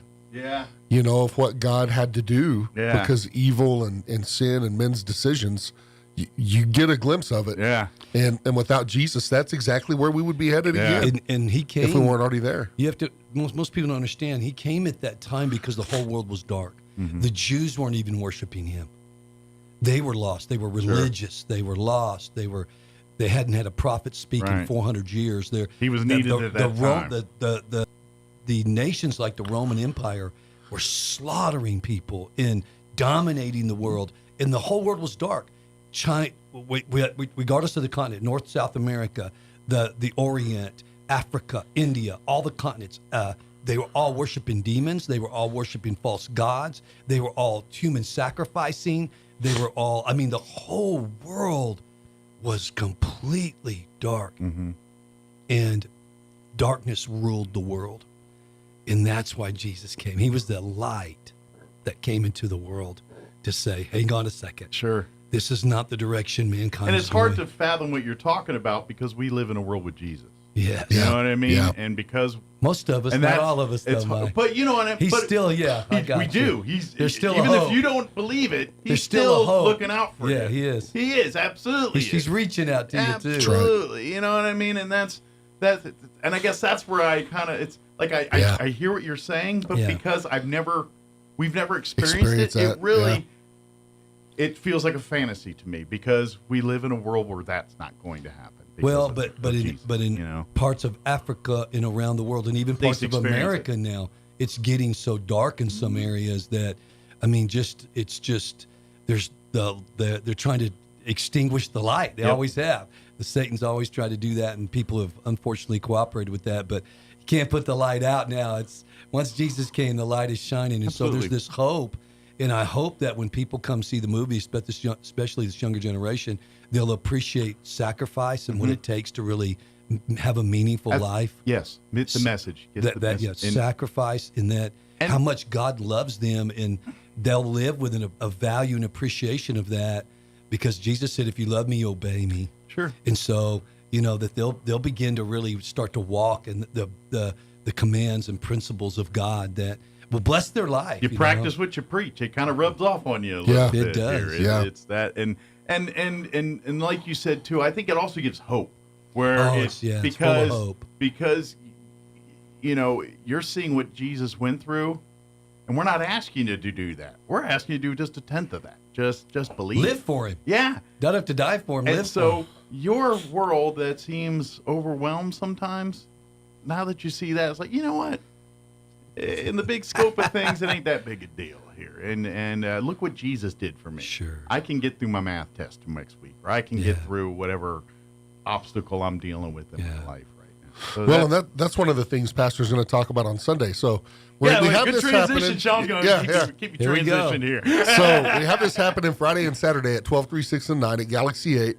But then Sunday at our church at 9, 10:45, and 12:30, Pastor is finishing a series that he's in called The Way, the Truth, and the Life. Okay. And he's going to talk about the life being Jesus. So we get the next step after what happens on Friday and Saturday. You get to talk about the victory part. That's exactly right. Passion of the Christ shows That's the fun war. part, yeah. Now we get to talk about the celebration. And it's going to be a great service, and Pastor's going to give us a unique look at heaven during that service, and we've got some other special things planned, and so we'd love for people to come and join us. Hour from townhall.com. I'm John Scott. Today's abortion case at the Supreme Court brought out protesters from both sides of the issue. White House correspondent